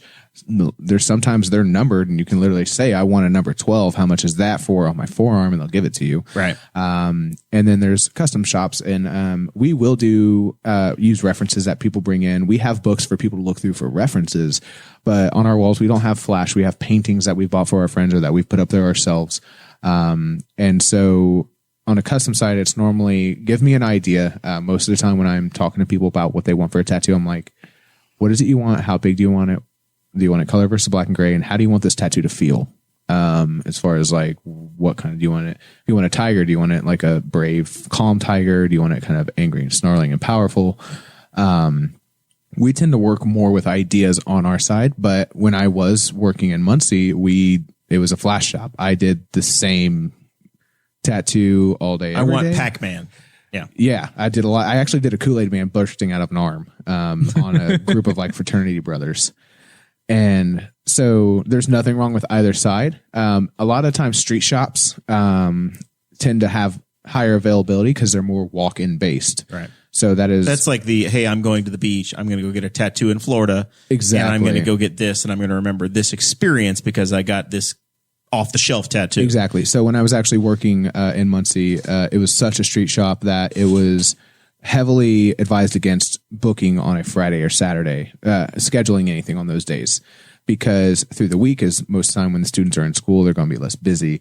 You'll be a little bit slower, but on Fridays and Saturdays, I would do anywhere from 15 to 20 tattoos. And scheduling a single tattoo is how I prefer to work, or fewer tattooers doing larger pieces. But the person who owned that saw quantity over quality. Saw the volume and the dollars associated with the volume. Exactly. And we try to really focus in more so where we're at. We try to focus in on pushing out quality instead of necessarily quantity. And so when you've got somebody scheduled when you got somebody scheduled for this fall, you're having a dialogue with them about the size, what they want. Correct. And then you've got the artwork ready so that when their appointment comes, I assume that's when they say, yes, this is what we're going to have. Correct. You don't draw it up on the spot that day. They know what the artwork is generally going to look like. I may take my iPad and literally like do a very, very, very rough sketch of like, here's your arm. We can do this. It looks like child's drawing, but it's for placement and orientations. But for the most part, there's a lot of people who have this, ooh, I'm glad that's empty. Ooh, we got to fill that up. It's getting Yeah. They have this concept ideal that when they schedule something, you'll make it for them the next day. And at least for myself, when I am scheduling, for anybody listening that's looking to schedule, I don't design anything normally until the night before. And there's a couple of reasons for that. And one of them being is I'm booked out 6 to 8 months. If I'm drawing my stuff for 6 to 8 months today, I'm not going to be able to focus on my tattoo for tomorrow. But also I'm booked out so far that I try to push myself to be a better artist every day. So if I'm doing that and I'm at least succeeding minusculely every day, we go 6 to 8 months down the road, I would have designed that tattoo totally differently if I designed it 6 months forward. Yeah, that was a weird thing for me whenever I scheduled my tattoo, Zach, and this is going to be a good segue into our final question before we get into Post Malone, and that is COVID-19. Mm-hmm. But whenever I scheduled my tattoo, Zach, and it was, I think at the time it was 2 months, maybe 3 months out, something like that. I'd never waited that long. And about pretty much the next day, I was like, I want to add text I want to add some script. Yeah. And I'm like, do I send him a message now with what I'm thinking? Do I wait until the day before? Like, what am I? The sooner you can give us an idea. Yeah, I wound up messaging him that night. That's the better option, because I tell people, if you find a photo on Joe Blow that you like the way it's set up, send it to me so that the night before your tattoo, when I'm sitting at my computer or on my iPad and I'm designing it, I can go through all of our messages, take all the ideas that you have, and try and figure out what is going to work best for you. Waiting till the night before, if I've designed it, if I had a day off the day before and I was like, I'm going to go ahead and design the rest of my week, that may complicate stuff. It's already baked in. Too late now, sucker. Yeah. Well, and I'm never, because people do get concerned if I show up with a piece that they don't like, that I'm kind of like, too bad, you're out of luck, you have to get. I'm not that way at all. And I like to believe that good artists and artists that take a lot of integrity in what they do and making sure their clients are taken care of and happy are okay with, if you don't like what you want, this is our time together. Yeah, we won't have as much time to tattoo, but let's make sure that you like the tattoo you're going to get before we start it. So we take some of the time to make sure that they get what they want, as far as if they're like, well, how about we move the flower over here? I may like it more. I'll do that. Now, if we're talking a total 180 of exactly what you wanted, if you came in, you wanted a half sleeve of roses and a pocket watch at this time, and then the next day you come in, you're like, actually, I changed it. What I want to get is a samurai with one of these towers. That there are a lot of artists that will forfeit your deposit for that. Understandably. Makes sense. Because you're not changing orientation or making what the design we talked about. We're starting a new project. Yeah, that's a totally different tattoo. And so, but at least the way I work, I don't normally send out my designs to my clients, only because I feel that clients tend to be understanding that artists are going to take what they've been sent and build on it or make it their own or whatever. But in my experience, when I've sent stuff to people online, it feels like it gets way more micromanaged. And I don't know if that's because they're sending it to all their friends are giving all their dialogue, and then it's getting sent down the chain. It's gone to the tattoo committee and it comes back. And, they want to change the entire thing. Or if they come in the day of, it's one-on-one. It's me and that person of what they want. We can talk about, well, okay, you want to change this. Just yesterday I had a tattoo where I spent 2 hours talking to the person of a tattoo that we were going to be able to do a cover up, but he had things he wanted to change about the tattoo. So I kept changing it, orientating it. But by the end of it, because it was also a cover up has to be set up a very specific way to make sure it's gone and makes a good tattoo. We ended up just canceling the tattoo entirely because he had a vision in his mind and I had one in mine, and they didn't meet up. And I definitely want to make sure my clients I'm putting out something to them that they're happy with and I'm happy with. And if I'm not the artist to do that, I know tons of artists that can help people out. So I got tattooed right before the shop closed down, and you guys actually voluntarily closed the shop. Yeah, we closed 2 weeks before the state actually ended up. I thought it was like right at a week, but. So how are you? Just one question about COVID, because the world's a crazy mess and we don't want to get in. This is going to be a nice break for people. Exactly. How are you? It was supposed to be, but then Dakota ruined it. How are you doing the appointments that were supposed to be booked during that time? Did you just straight up just push everything back? It's unfortunate both on all of our ends. I tried to take care of people as much as I could coming in on my day off. I still gave myself 1 day off because I have a daughter and I need to be able to spend time with her. But I would, like every other week, I've been coming in on a Monday. I believe I come in this Monday to do a tattoo and try and catch up. Well, if someone couldn't do a Monday, they have to wait 6 months, and it's unfortunate. And I really hate it for these people because they've already waited 6 months. There's some people getting tattooed this November that scheduled it prior November. Yeah, but you know what? There's a pandemic, so you know exactly. And what are we going to do? You can't cancel on somebody else either. So I can't be moving. So I had to move 60 people. We were out for like 10 weeks, and I am super blessed, and I feel like it's because we've really flourished the clientele base that we have to be very serious clients, and we try to have very personable exchanges with them, and I never had a single person that was upset. I mean, they were definitely not stoked Yeah. No one's stoked to hear that they have to cancel their appointment and wait 6 months.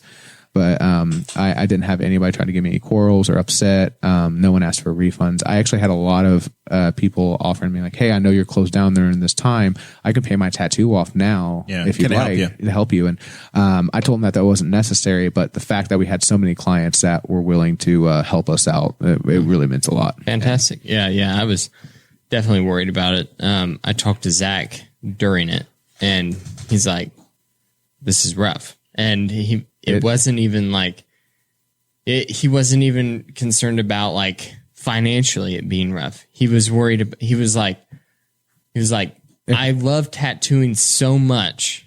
I hate not being able to do it. 100%, man. I've never taken more than like 2 or 3 days off tattooing since I've started. I've never not worked for more than probably a week or so since I started working when I was like 15. So who got the real rusty tattoo? The first, oh my God, I haven't done this in a while. Did you go get another What was my first tattoo coming? I know it was a big piece. Yeah. I know it came in doing a half sleeve. The Woody had to be close. The Woody was like one of my last pieces. I got Clay Morgan's second haircut, and I'm glad I didn't get the first because Chad Malicote's hair looked like shit. During the quarantine and stuff, I was doing a lot of charcoals to try and stay sane and do as close as I could to art and tattooing, that style that I do. But like you said, like Zach said, I was definitely going nuts, and I tend to have really bad anxiety when it comes to end of the world stuff, like like post-apocalyptic. Literally, like I've been seeking therapy for like the past year over like wars and pandemics and stuff, and it was pretty much my worst nightmare in the beginning. So what you're saying is, oh my God, it's coming! You don't like watching Doomsday Preppers. I do not. I have been forcing myself to watch news lately because we watch Doomsday Preppers and we're like, ha, look at those guys, and you're like, shit, that guy's got it way better than I do. Yeah, there's a lot of them, man. Like, so we went to the store, me and my girlfriend, and she was like, "How are you doing?" and all this, and this was actually probably a month before they closed down. I'd been keeping up on. I tattoo actually a guy who works at the CDC, and he was like, "Hey, this is happening in China. It could be." And literally, our conversation just delved me into this really horrible ideal. And so I'm at the store with my girlfriend, and she's like, "So how are you doing with like the conversation you had today?" And like it started becoming news, and it made it to the States. And I was like, "I'm doing okay." As I'm grabbing pallets of canned goods, she's like, "Oh, so you're not okay?" And I was like, "This is my coping mechanism." Really quickly before we get into the post story, Category 5 superfan Zach Burcham is in the chat, and he said he wanted to know if anybody's ever gotten far into a tattoo and then they bailed out and never came back to finish the rest. You know, I, as far as when it comes to, I believe I've had people tap out as far as pain goes, and I can't remember if they scheduled or not. I've never had somebody just stop in the middle and be like, "I don't like what this is going. I'm over. Let's not do it." But I've had, I mean, it's not unregular for people to kind of meet their threshold of pain, depending on what's going on in their anatomy or their mental state. If there comes a point where sometimes getting tattooed fucking sucks. And so if they're getting tattooed and they're kind of meeting that threshold, or they get lightheaded, dizzy, nauseated, I've had to cancel on people and reschedule them because they passed out. And actually, this last special that we did, I can't remember exactly when it was, but I was doing a tattoo this big, and I did 2 lines on it, and the guy straight passed out hard, so much so I almost called the ambulance on him. And you can't just go ahead and finish them up while they're knocked out and they wake up with their tattoo. There's a code. And I actually had that thought whenever I was getting my ribs done, and I was laying down in the chair, and I had my elbow over my eyes, and I started seeing glitter.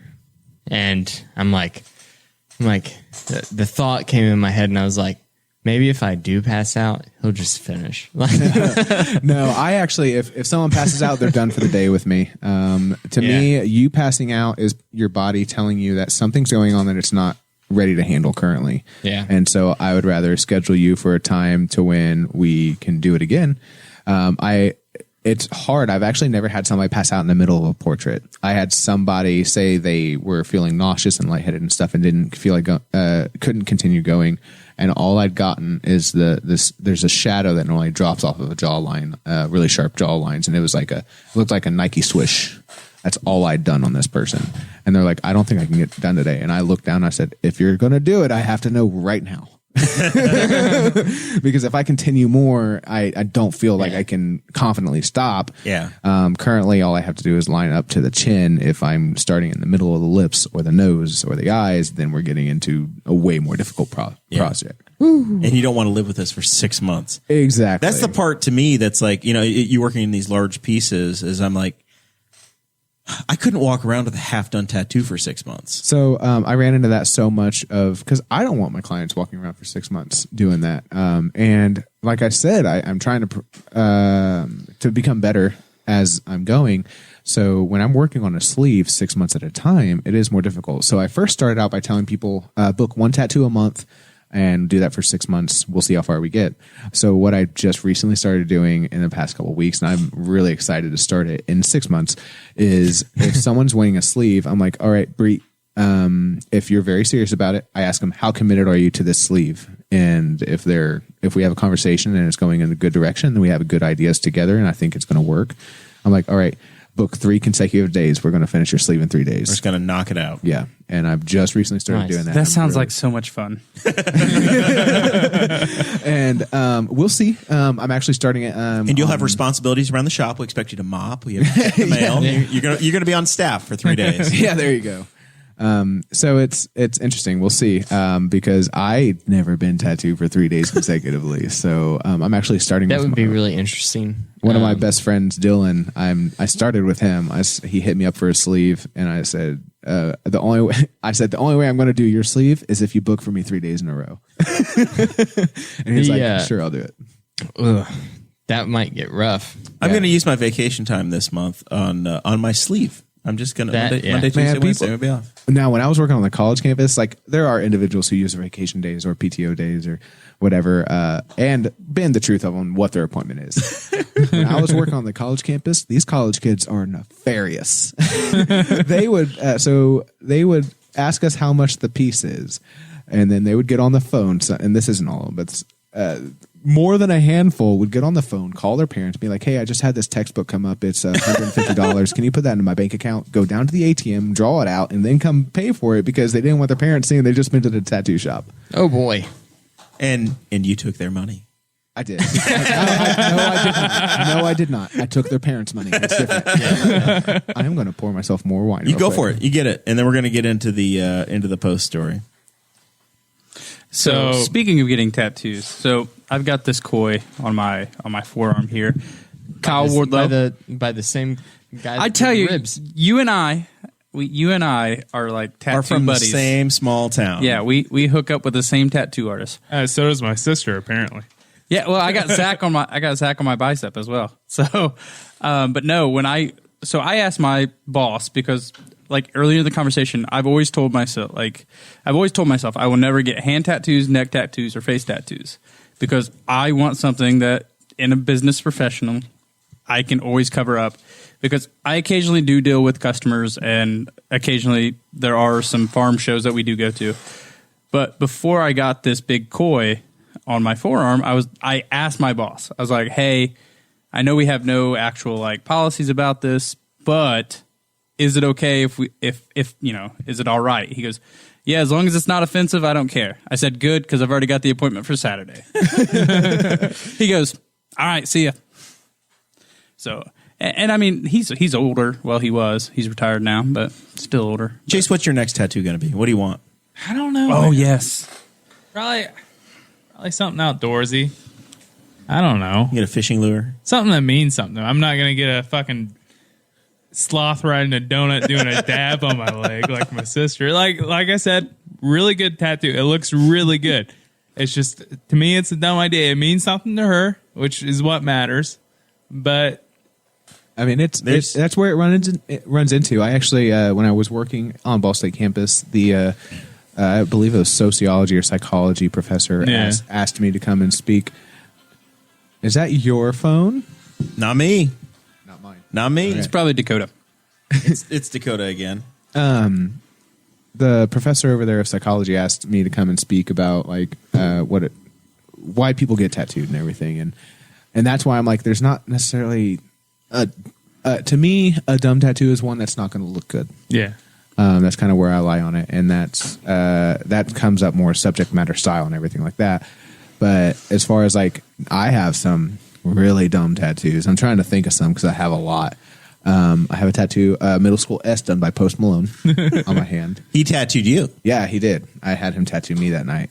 I have the Nemo on my butt. I have my other. So my other butt cheek says jet fuel can't melt steel beams. So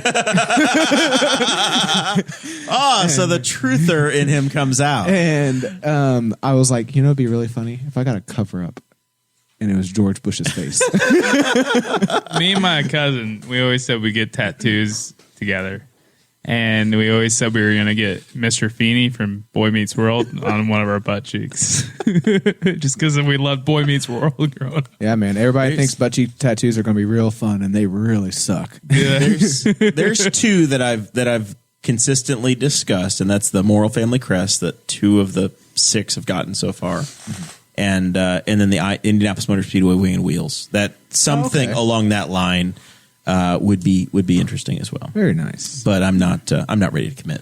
See, for me, it's to finish this bottom half here, get it probably like another dragon, like put like a dragon coming out of like a yin and yang kind of thing into the koi fish. Because that ties to Hoosier culture.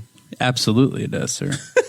Or I will be willing, unlike Jeremiah, I will commit and I will get the Ball Saga Liberty logo. When Dakota, I and would Chase get it. If you guys were going to get it, I would Chris- get it somewhere. I will get it. That doesn't matter. All right. I get it on I'll get my it on my leg, calf. I get it. and that's Chad. the third one would be the Ball Saga logo. I guess. What is the most painful place? Yes, to say what is that? To The get most a tattoo painful, at? and like I said, it varies person to person. Yeah. For me personally, my chest or my inner thigh. Okay. My inner thigh is where I have the portrait of myself, and that really sucked. Now, and also just depends too on who's doing it, because like the guy who tattooed my back piece, his name's Jacob Harrison. He's in Permanence Tattoo Gallery in Anderson. He's a phenomenal tattooer. He's quick as fuck. He does amazing work, and he hurts like a motherfucker. Like, he did my entire back piece in 9 hours, and I thought I was levitating off the fucking table. Insane. All right. So, how did this happen? How do you meet musician Post Malone of Syracuse, New York? Does he look you up? Are you in his DMs? Are you having a conversation? How does this relationship start? Let's start there. Okay, so what had happened was I had bought 2 tickets. I had just heard of Post Malone probably 8 months prior to this. I bought 2 tickets to his concert coming to Indianapolis. I bought 2 VIP tickets the second they came out. I bought them and I just kept joking. I was like, guys, I'm going to tattoo Post Malone and da-da-da-da. I'm going to do this, and never really did much with it. It was just like a joke that was going on.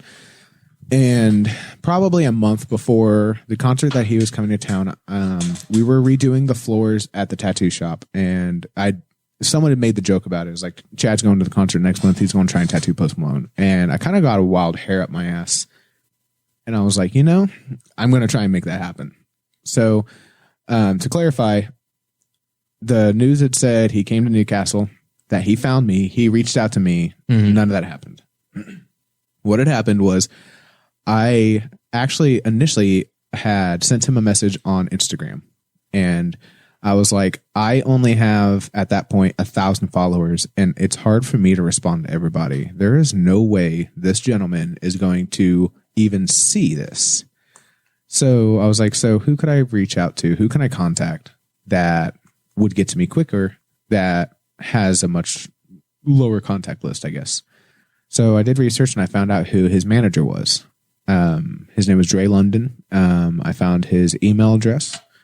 And so I shot Dre email, and I basically made it up and comprised of, I'm going to be at the venue here in Indianapolis where you're going to be, where Post Malone is going to be having a concert.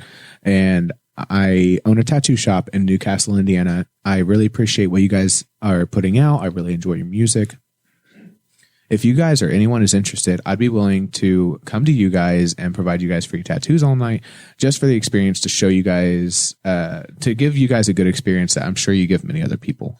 I sent him a portfolio of my work and I said, here's my contact information. Feel free to get back to me. Otherwise, I'm going to enjoy the show regardless. And thank you so much for your time. And so I sent it on a whim. And I was just joking with the guys at the shop and I was like, I just shot his manager a message and we're all just kind of laughing about it. This is, like I said, like a month before.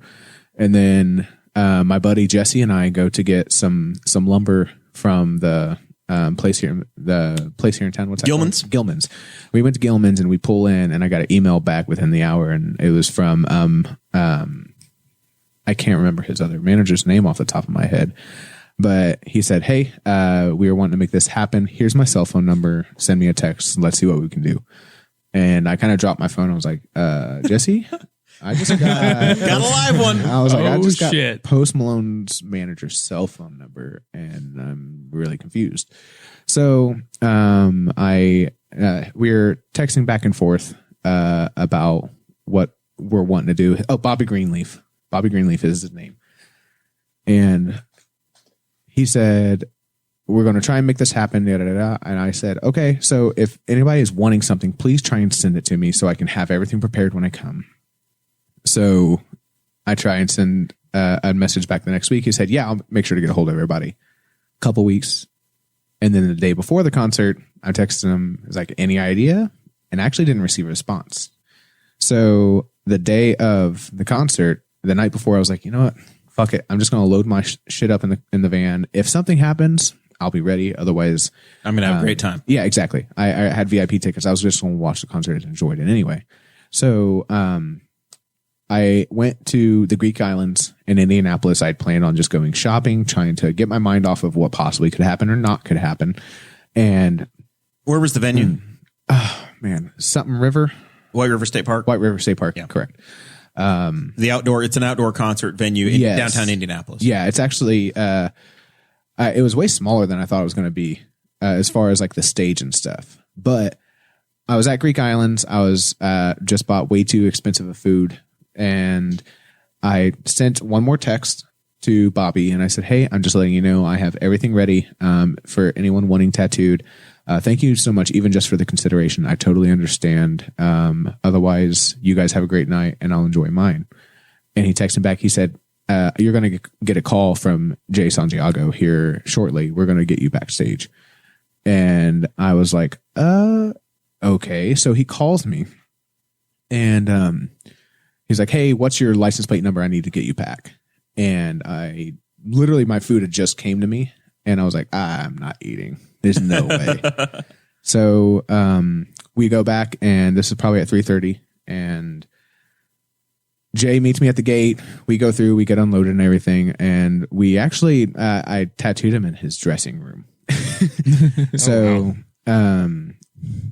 I went back and actually. Is this like a trailer, like an Yes. RV or something? Yeah, it was an RV at the time. That's awesome. And I mean, I'm already stepping outside of my comfort zone in a huge way, not just of what I'm about to do, but not tattooing in a shop location. I am bringing huge. It looks like I'm about to Dexter a bitch up with how much and so I show up at 3:30. I'm setting up the room, and there's a gentleman comes in. He's like, "Hey, man, my name's Adam, and his name's Adam DeGrassi. He's the photographer for Post Malone. He's super talented, super nice guy." He said, Post is still asleep. He had a late night, so you set up and everything. So I actually tattooed Adam first, and we were talking about tattoos, and probably about an hour goes by, and then I am drawing the tattoo for Adam, and Post Malone walks in his boxers. And he was like, "Hey, Chad, it's super nice to meet you, man. I've really been looking forward to this." And I was like, "I didn't even know you knew about this." And I said, "Well, you just have to give me a minute. I need to calm down." And it was super nerve-wracking for a lot of reasons. One, I didn't have a printer. So I was having to run back and forth between the little buildings that are in the back there. There's like a little community section where they're doing the audio for the concert and stuff. And so I had to run in there real quick, print stuff off, bring it back. But honestly, like everyone there was super welcoming, super kind. I tattooed Adam DeGrassi. I'd been talking with Jay Santiago, and I did a tattoo for his son. And then Post was like, "Yeah, man, I took a small break. We played some beer pong. We hung out, and he was like, "All right, man. I want Always Tired on my eyes." And I was like, "What?" Literally before I left, I want a note that I told everybody at the shop. I don't want to do script, and I don't want to tattoo his face, and I did script on his face. And, it's literally like the signature of if somebody knows of Post Malone, that has become the signature item about him, is having that tattoo. Yeah, and so it's really strange to me because I mean it became a Snapchat filter. So to be completely forthright and honest, one of the reasons I never talked to any media outlets was it was not good for me. I am just going to say the amount of exposure that I received and the amount of influx of conversations that I was having or was having about me between the internet and everything was not good for my psyche. Yeah. I did not handle it well. I text because I Post had given me his cell phone number that night, which that alone was very, very strange. But I texted him the next day. I was like, "Hey man, people are," because I mean, that was like his first really large face tattoo. And I had a lot of people really upset that I tattooed the guy's face. And he had like barbed wire. He had the barbed wire on his forehead, and I think he had Stay Away kind of where I have Sienna. And, but I just wasn't used to it. And it was kind of like an apprenticeship again, except it was the entire internet that was coming at me. And, I really beat myself up over it, man. I didn't go to work for a week, and that sounds really melodramatic, but I do take a lot of pride in my work and a lot of pride in what I do. And to have the majority of the internet coming at me like that, I was just not ready for it. All of a sudden, social media, everybody has an opinion. Yeah. So I text Post the next day and Jay, and I was like, "Hey, I just want to let you know I'm catching a lot of shit for this, and I just want to make sure everybody's happy with their tattoos. How are you healing?" And they're like, "Oh, I really love my tattoos." And Post Malone's quote to me was, "The internet will hate it for a week and love it forever, so tell them to fuck off." That's awesome. So, and that's really strange because that's exactly what happened. But it took all the way up until I tattooed him the next year for me to get over that. And honestly, to be able to come here and talk to you guys and to be able to be super proud of just the experience alone of being able to brush elbows with him and to hang out and stuff. Yeah. So did he tattoo you the second time or the first time? So, I tattooed Post Malone twice. Actually, the first time I did. So I tattooed the Always Tired under his eyes. I actually expressed the exact concerns that we talked about earlier. I told him, I was like, "Hey man, are you sure you want to do this? You are a face right now. Like, may be the face currently. And are you sure you want to put this on your face? These are really big." And because he had picked out a script that he liked, and we kind of adjusted it to what he wanted. And I said, "Are you sure you want this? Are you sure you want this?" We waited until after he got off of after he performed, and he came off stage, and that's when we went ahead and did it. And when I stenciled him and everything, I again reiterated everything. But then I also did a Daedric helmet from Skyrim on his back shoulder because I didn't know what I was doing. I made like 3 flash sheets, which was that stuff where you just pick it out and you get that. Right. So I'd made some stuff that people could pick from if they wanted it. And so I did the Always Tired, I did the Daedric helmet, and when we were done, he was like, "Well, how much do I owe you for all this, man?" And I said, "Man, I am making memories out of this. I'm not really worried about it." I said, "What I would like to do is have you tattoo me." And he was like, "I don't know how to tattoo." And I said, "All I want is a middle school S." And he's like, "I can fucking do that." So that's where the one came from? Yep. He did that night. And that's hilarious. It was super fucking cool. And it was a very strange experience. Like I said, I was overwhelmed. And like after tattooing Jay, Post was about to go on the stage, and I was like, "All right, man, I'm going to head to my seats." I was going to say, you got to see the show at some point, right? Yeah, you have to put down the equipment and go see enjoy the program. So after I tattooed Jay, we took a break. We played beer pong. We were eating and stuff. And then he was like, "I'm about to go on stage." I said, "Oh, cool, man. I'm going to go ahead and head to my seats." And he was like, "Head to your seats?" I was like, "I got VIP." He's like, "Have you seen where the VIP tickets are here?" And I was like, "No." And he showed me. It was like way in the back. He's like, "Regardless, you're going to go side stage." And I was like, "Oh.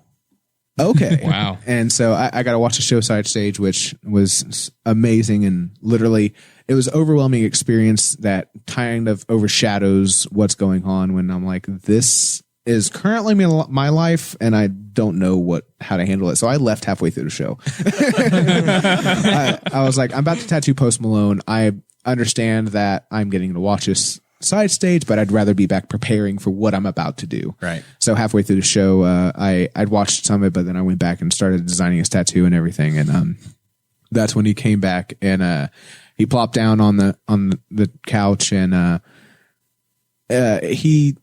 I asked him, I was like, why always tired? I was like, and he was like, so maybe someone will listen, is kind of what he said about it. And he's just a young dude. He's working all the time. He's doing shows almost every night. And he's like, I'm always tired.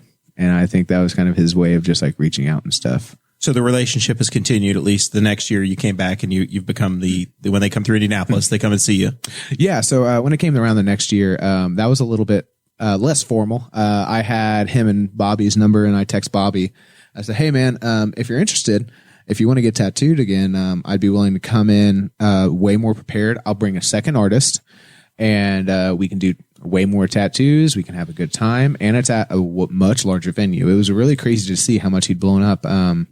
Was it 1 year or two? Whatever the difference was. There was enough of a difference that I was like, wow, this is a way different experience. Was it Banker's Life? Yeah, it was a Banker's Life. Yeah.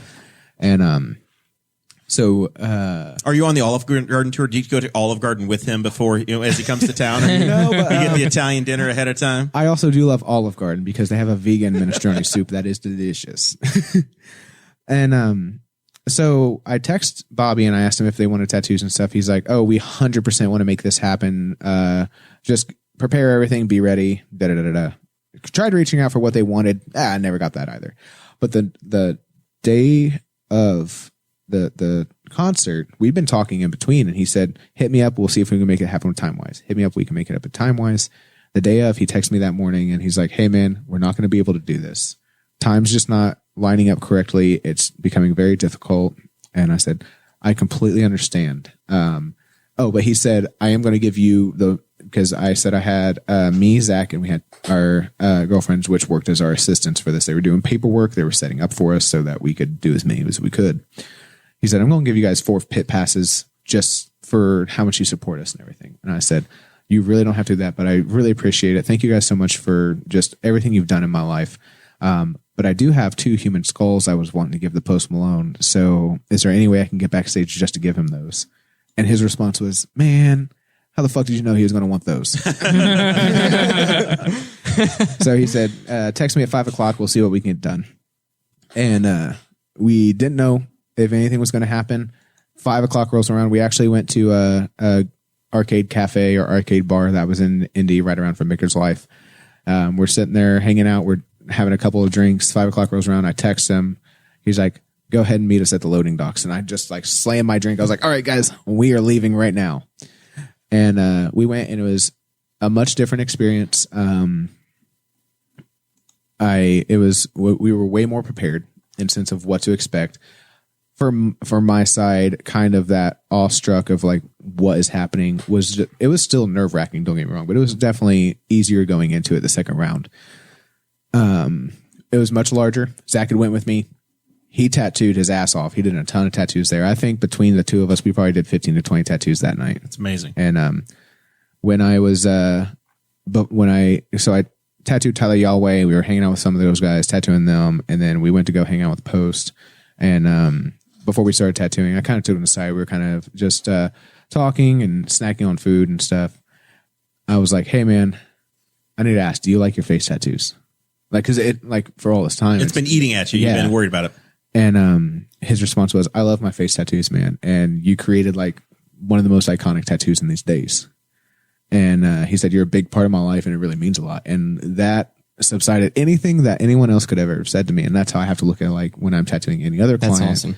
Of like, if my client's happy with what they have, if my client got the tattoo that they desired, then that's what it's about. And it was just, again, just a amazing night. And Post Malone is just such a good dude. He's very down to earth. I think I just did the one tattoo on him that night. I did a claymore on his shin. Mm-hmm. Tattooed Tyler Yahweh, I think 3 or 4 times. Zach tattooed him like 3 or 4 times, and we tattooed a whole bunch of other people while we were there. We were there the first time I went. I was there from 3 in the afternoon till 3 in the morning. This time I went, we were there from 5 in the afternoon till 5 in the morning. Not expecting even they thought it wasn't going to work, right? Yeah, and then you end up going 12 hours. Going 12 hours. And then so when I showed him the human skulls, there was this, I don't know if you guys heard about the time that like Post had apparently touched this box that was haunted. And so he's kind of like, he doesn't like bad juju kind of thing. And I showed him these 2 human skulls that I'd bought from antiquity owners. And he was like, "You're going to give those to me?" And I said, "No, I'm going to give one to you and one to Bobby. And you guys can take your pick." And I had one that had blunt force trauma to the face. So the cheek was completely gone. What it was from, I have no idea, but it was missing a cheek. And he was like, "I'm going to take the one that's not been beaten half to death. 'Cause I feel like that has better juju." And I had named that one Dug Up, and he just kept the name. That's So hilarious.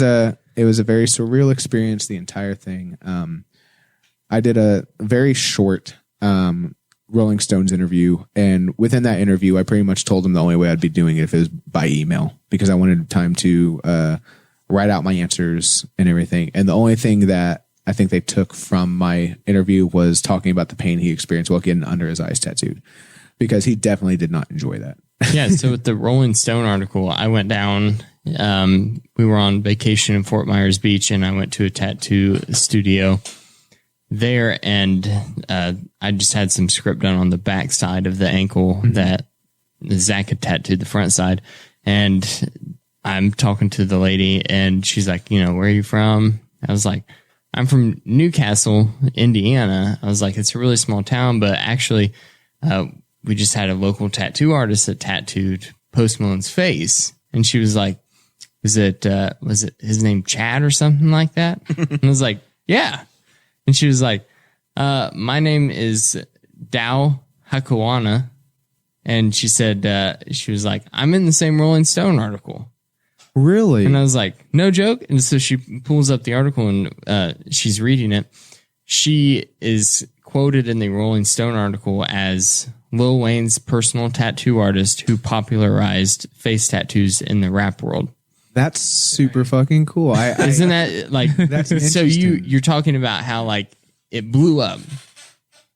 This lady in Fort Myers Beach was like, "Yeah, his name's Chad, right?" Yeah, it's strange, man. Because I mean, like you said, I'm from a small town, and I definitely don't see myself as any time kind of celebrity. But it's definitely for a small town when there's not much that's happened here. I mean, it's definitely going places where I'm not having people at least like know who I am is very new and strange. But it's super. I can't think of the word. It means a lot to me that so many people really enjoy my work and enjoy what I've done. And so many people support us in the shop, and the shop has flourished and has gotten a lot of exposure from the experience. The 3 biggest things to happen in Newcastle is Steve Alford, you tattooing Post Malone, and Shia LaBeouf hitchhiking through town. coming through So, I mean, I think that is the Mount Rushmore of Newcastle. Don't you forget about Freebird. And the Newcastle turkey, which we take full credit for. Kent Benson.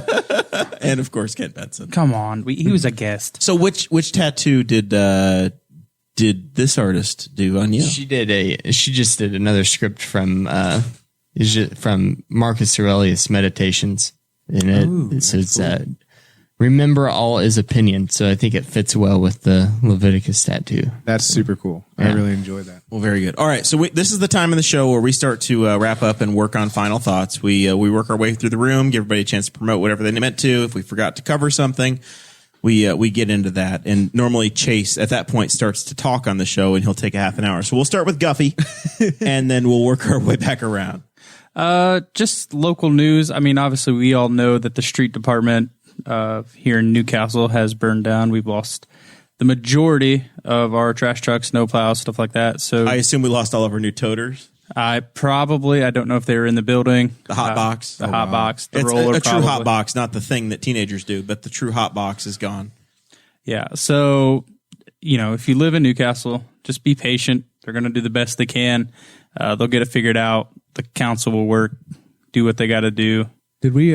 I only saw a short article. Did they ever disclose what could have caused it? I heard whispers that it was foul play, but I have no idea if there's anything that's beyond speculation about it? Nope. I have heard no. I've confirmed. I've heard jokes, but no answers. Yes. Yeah. Jokes. But no answers. So There was a very contentious article in the paper on Monday, and then there was a fire on Tuesday. So that is correct. Oh. Other than that, I once again, I have jokes and no answers, so I don't know. other than that, I don't really have anything. Just well wishes for everybody. That's it. All right. All right, a couple things. So The clock starts now. When I first got my tattoo, it was funny because, like I said before, I was scared to death at first. I go in there, I was hoping there would be no one there. There were a couple people there, and I'm going to go get my tattoo. And there's a guy getting a tattoo right next to me. 40-year-old man, like bald. He's getting a head tattoo, which freaked me out. And he was like in some metal band that was touring around Europe. I was like, what? He's not getting the fuck am I doing? He's not getting the lawnmower. Getting his bald I'm spot. getting this Bible verse on my chest, and he's getting this head tattoo, and I'm like, I am not supposed to be here. But it was so cool. And then I have two questions for you, real quick. Have you ever tattooed a vagine or a butthole? I have not tattooed either of those. Any kind of private genital area. Are there parts that are off limits to you? Like you're like, no. Not necessarily. What I tell people, and the reason, because I've had people ask for them, but no one wants to pay for my handling fee because I do not have a desire to do any of those tattoos. So it starts at $300 for me to do a tattoo plus the charge of the tattoo. And some dude wanted Shorty across the head of his penis at one point, and I told him it would be probably $350. And he lost his interest really quickly. Now you have some catching up to do. So wait a to second. Val You're then, telling me because- for $350 I could get my penis tattooed? You are correct, sir. Depending on what you'd like. If you want Shorty on the head of your penis, we can talk. Hey, brother, we good right now. you have You're some on catching Venmo? up. I do have Venmo, Cash App, PayPal, and Facebook Pay if you were interested to schedule Now, an appointment that way. Dow, I asked her what the strangest thing that she did to Lil Wayne was, and she said that at the end of her career with him, he'd ran out of room, and he's tattooed everywhere pretty much now. Oh, wow. Yeah, That's like, super cool. what do you mean by that? And she was like, I tattooed his butt crack, and I also tattooed his scrotum. And I was like, oh, okay. Oh. Man, that suck. Well, you really are out of real estate at that point. I mean, I've tattooed butt cheeks, full butt cheeks, and I've definitely done like stomach tattoos that go down a little bit. And like I have done Where the hair starts to fill. I've done pubis tattoos, Yeah. which is like the upper portion. But I've never tattooed actual like labia minoras or majoras and stuff like that. Chase or doesn't know what you're talking about. female parts, Chase. Female parts. I've also never tattooed a penis G-spot? because no one is. I have a Just feeling an he has- arrow. Just an arrow pointing to it is all Chase is looking for. Probably the biggest butt cheek tattoos I did, and I didn't think the guy was serious about it. Was a guy in the military. He wanted me to tattoo a pair of skeleton hands holding his ass. One was flipping him off. So I did. I mean, these hands were bigger than mine. I did them huge on this dude's entire ass, as if the skeleton hands were grabbing him, and there was one flipping it off. And he was happy. Oh, dude, he was stoked, and he paid good money. He sat very well for a very shitty tattoo, and I mean, there's no good way to get that area tattooed, so he definitely was showing some people his butthole. In your shop that has no general amount of privacy. We do have we have a private room that's for piercings. That if we're doing a volatile tattoo, we can go there. But we also have separation shields that you sometimes see at like massage parlors and stuff that we will use to create partisans and everything. The piercing business, I assume, has some more private Very much. work done. We make sure no matter where we've been that the piercing booth is a booth. Even before, so we built the room for it. But before we did that, the piercing booth was a part of the shop that we had built where there could be a drop curtain that was dropped completely for different kind of private piercings, because that is way more common than much private more tattoos. sensitive than tattoos. The Jason, old Prince second- Albert. The second part of your, are you done? Is That was it. I would You ever expect watch Ink Master? I actually watched most of it. My mom loves to watch it with me. So I actually know a good amount of people that have been on there because, like I said, the tattoo community is small. Yeah. One of my good friends, Dane Smith and April Stead, they're from Indianapolis, and they were on it quite recently, I believe, last season. Yeah. They're super good people. So my mom loves to watch it with me because I do know a good amount of them, and she's definitely piqued her interest that she wants me to go on there and stuff. And I'm not sure how I feel about all that, but yes, I do watch it, and I actually enjoy what it is now. Yeah. It's definitely evolved into. There are a lot of really amazing artists on there. So much so, there's some artists that I'm like, should you be on here? Because they are so good. Kelly Doty, Ryan Ashley. These are Kelly Doty literally frontiered an entire style of tattooing, and I was like, dude, you could get on there in a heartbeat. All you have to do is email those producers and say, I've tattooed Post Malone multiple times. And they'll go, oh, you're right. They have would a guy here. But the thing is, and I don't know, I don't want to sound weird when I say this. I don't want to ride that train. Yeah. In the sense of You want your own identity, not just based upon. Yes. So like I have posted like I've tattooed Post Malone but anytime I do guest spot applications or anything like that, I never necessarily include that. Yeah. Because that was an amazing experience for me. And I mean, that is an amazing accolade that I will always a memory of have for the rest of my life. But it's not something that I want. I don't want to be given opportunities because of that opportunity I once had. I'd rather do it because of the work I continue to do and the art that I'm making for it to speak for it. All right. So let's, this is your crack at final thoughts. I guess promote the shop if people want to schedule with you, if you have anything else that we left out that we needed to cover. Okay. The floor is yours. Oh man. I guess something that I really wanted to push out there is, I mean, I'm 26 years old, and the guys who open the shop with me, we're all under 30. And if you are serious about opening a small business within your town, really devote a lot of thought into it, devote a lot of time into it, but don't be afraid to go about the proper paths to make that happen. And don't be afraid to take the chance, because there's a lot of people that I know are very unhappy in the life that they're having, and they have a passion that they could make a livelihood out of, but they have a lot of reservations due to the unknown of opening a business. And you'll never know what could have happened with it if you don't try it. And it will always you'll always have that amazing memory if you're able to do it and go about it the right way. Just don't jump into it head first. Devote time, efforts, really do a lot of research.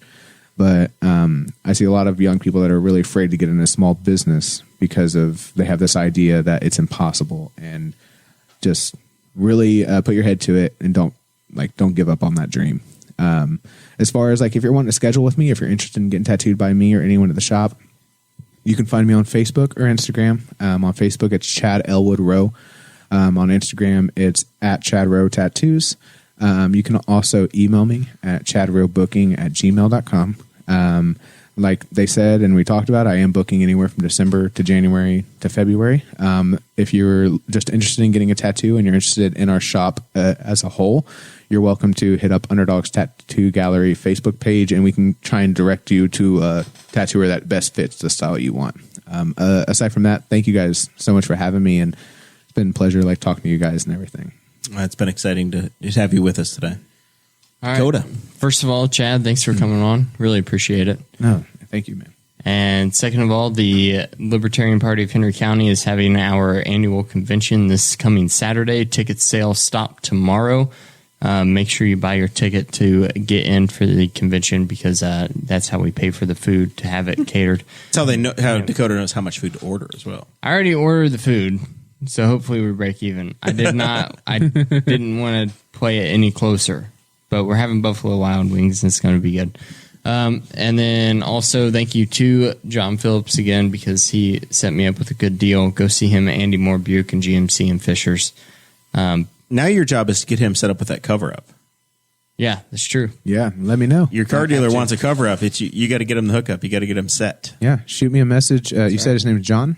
John Phillips. John, shoot me a message, man. We'll see what we can do. I'm been trying to make sure that my messages get taken care of as soon as possible. My lovely girlfriend is my assistant, and she takes care of everything, but she also just had surgery, so she's been down for a couple days. So. Ooh, Very cool. Anything else, Dakota? that's it. All right. 2 things on my side real quick. There's an Indy Star poll that our town has to win. Newcastle versus Washington. Newcastle versus Washington. I voted 4 times. The greatest high school basketball all-time roster. It's all of the Newcastle players versus the Zeller family and a few more out of Washington, Indiana. Newcastle is leading. You go to IndyStar.com and look for the Are we leading greatest. now? We are leading again. 17,000 votes to 13,000 Holy votes. cow. Newcastle is winning. And this is the final. This is the end. Listen, if you That's go wild. incognito, you can vote. Click go back to the poll, and you can vote again up to 25 times. You wait like 4 minutes, and you can do it again. I voted 4 times. Like I went out of my way to vote 4 different times. As Rex Bell says, keep voting until they make you stop. So that's that one. And then I got to give a shout out to my friend Pat Bremer, Pat and Speedway. I've known Pat for 15 years on the internet. We've hung out about 3 times. He's a camping guy. He's a racing fan, and he's also a travel enthusiast. He's got this blog, Small Trailer Enthusiast, or a website, smalltrailerenthusiast.com. He goes and takes these massive road trips, and his summer vacation this year is in the Black Hills of South Dakota. My family, my mom, my grandparents are from Somewhere the in the Black Badlands, Hills of Dakota. the Black Hills of South Dakota. My grandparents, my grandfather ranched as a kid in scenic South Dakota.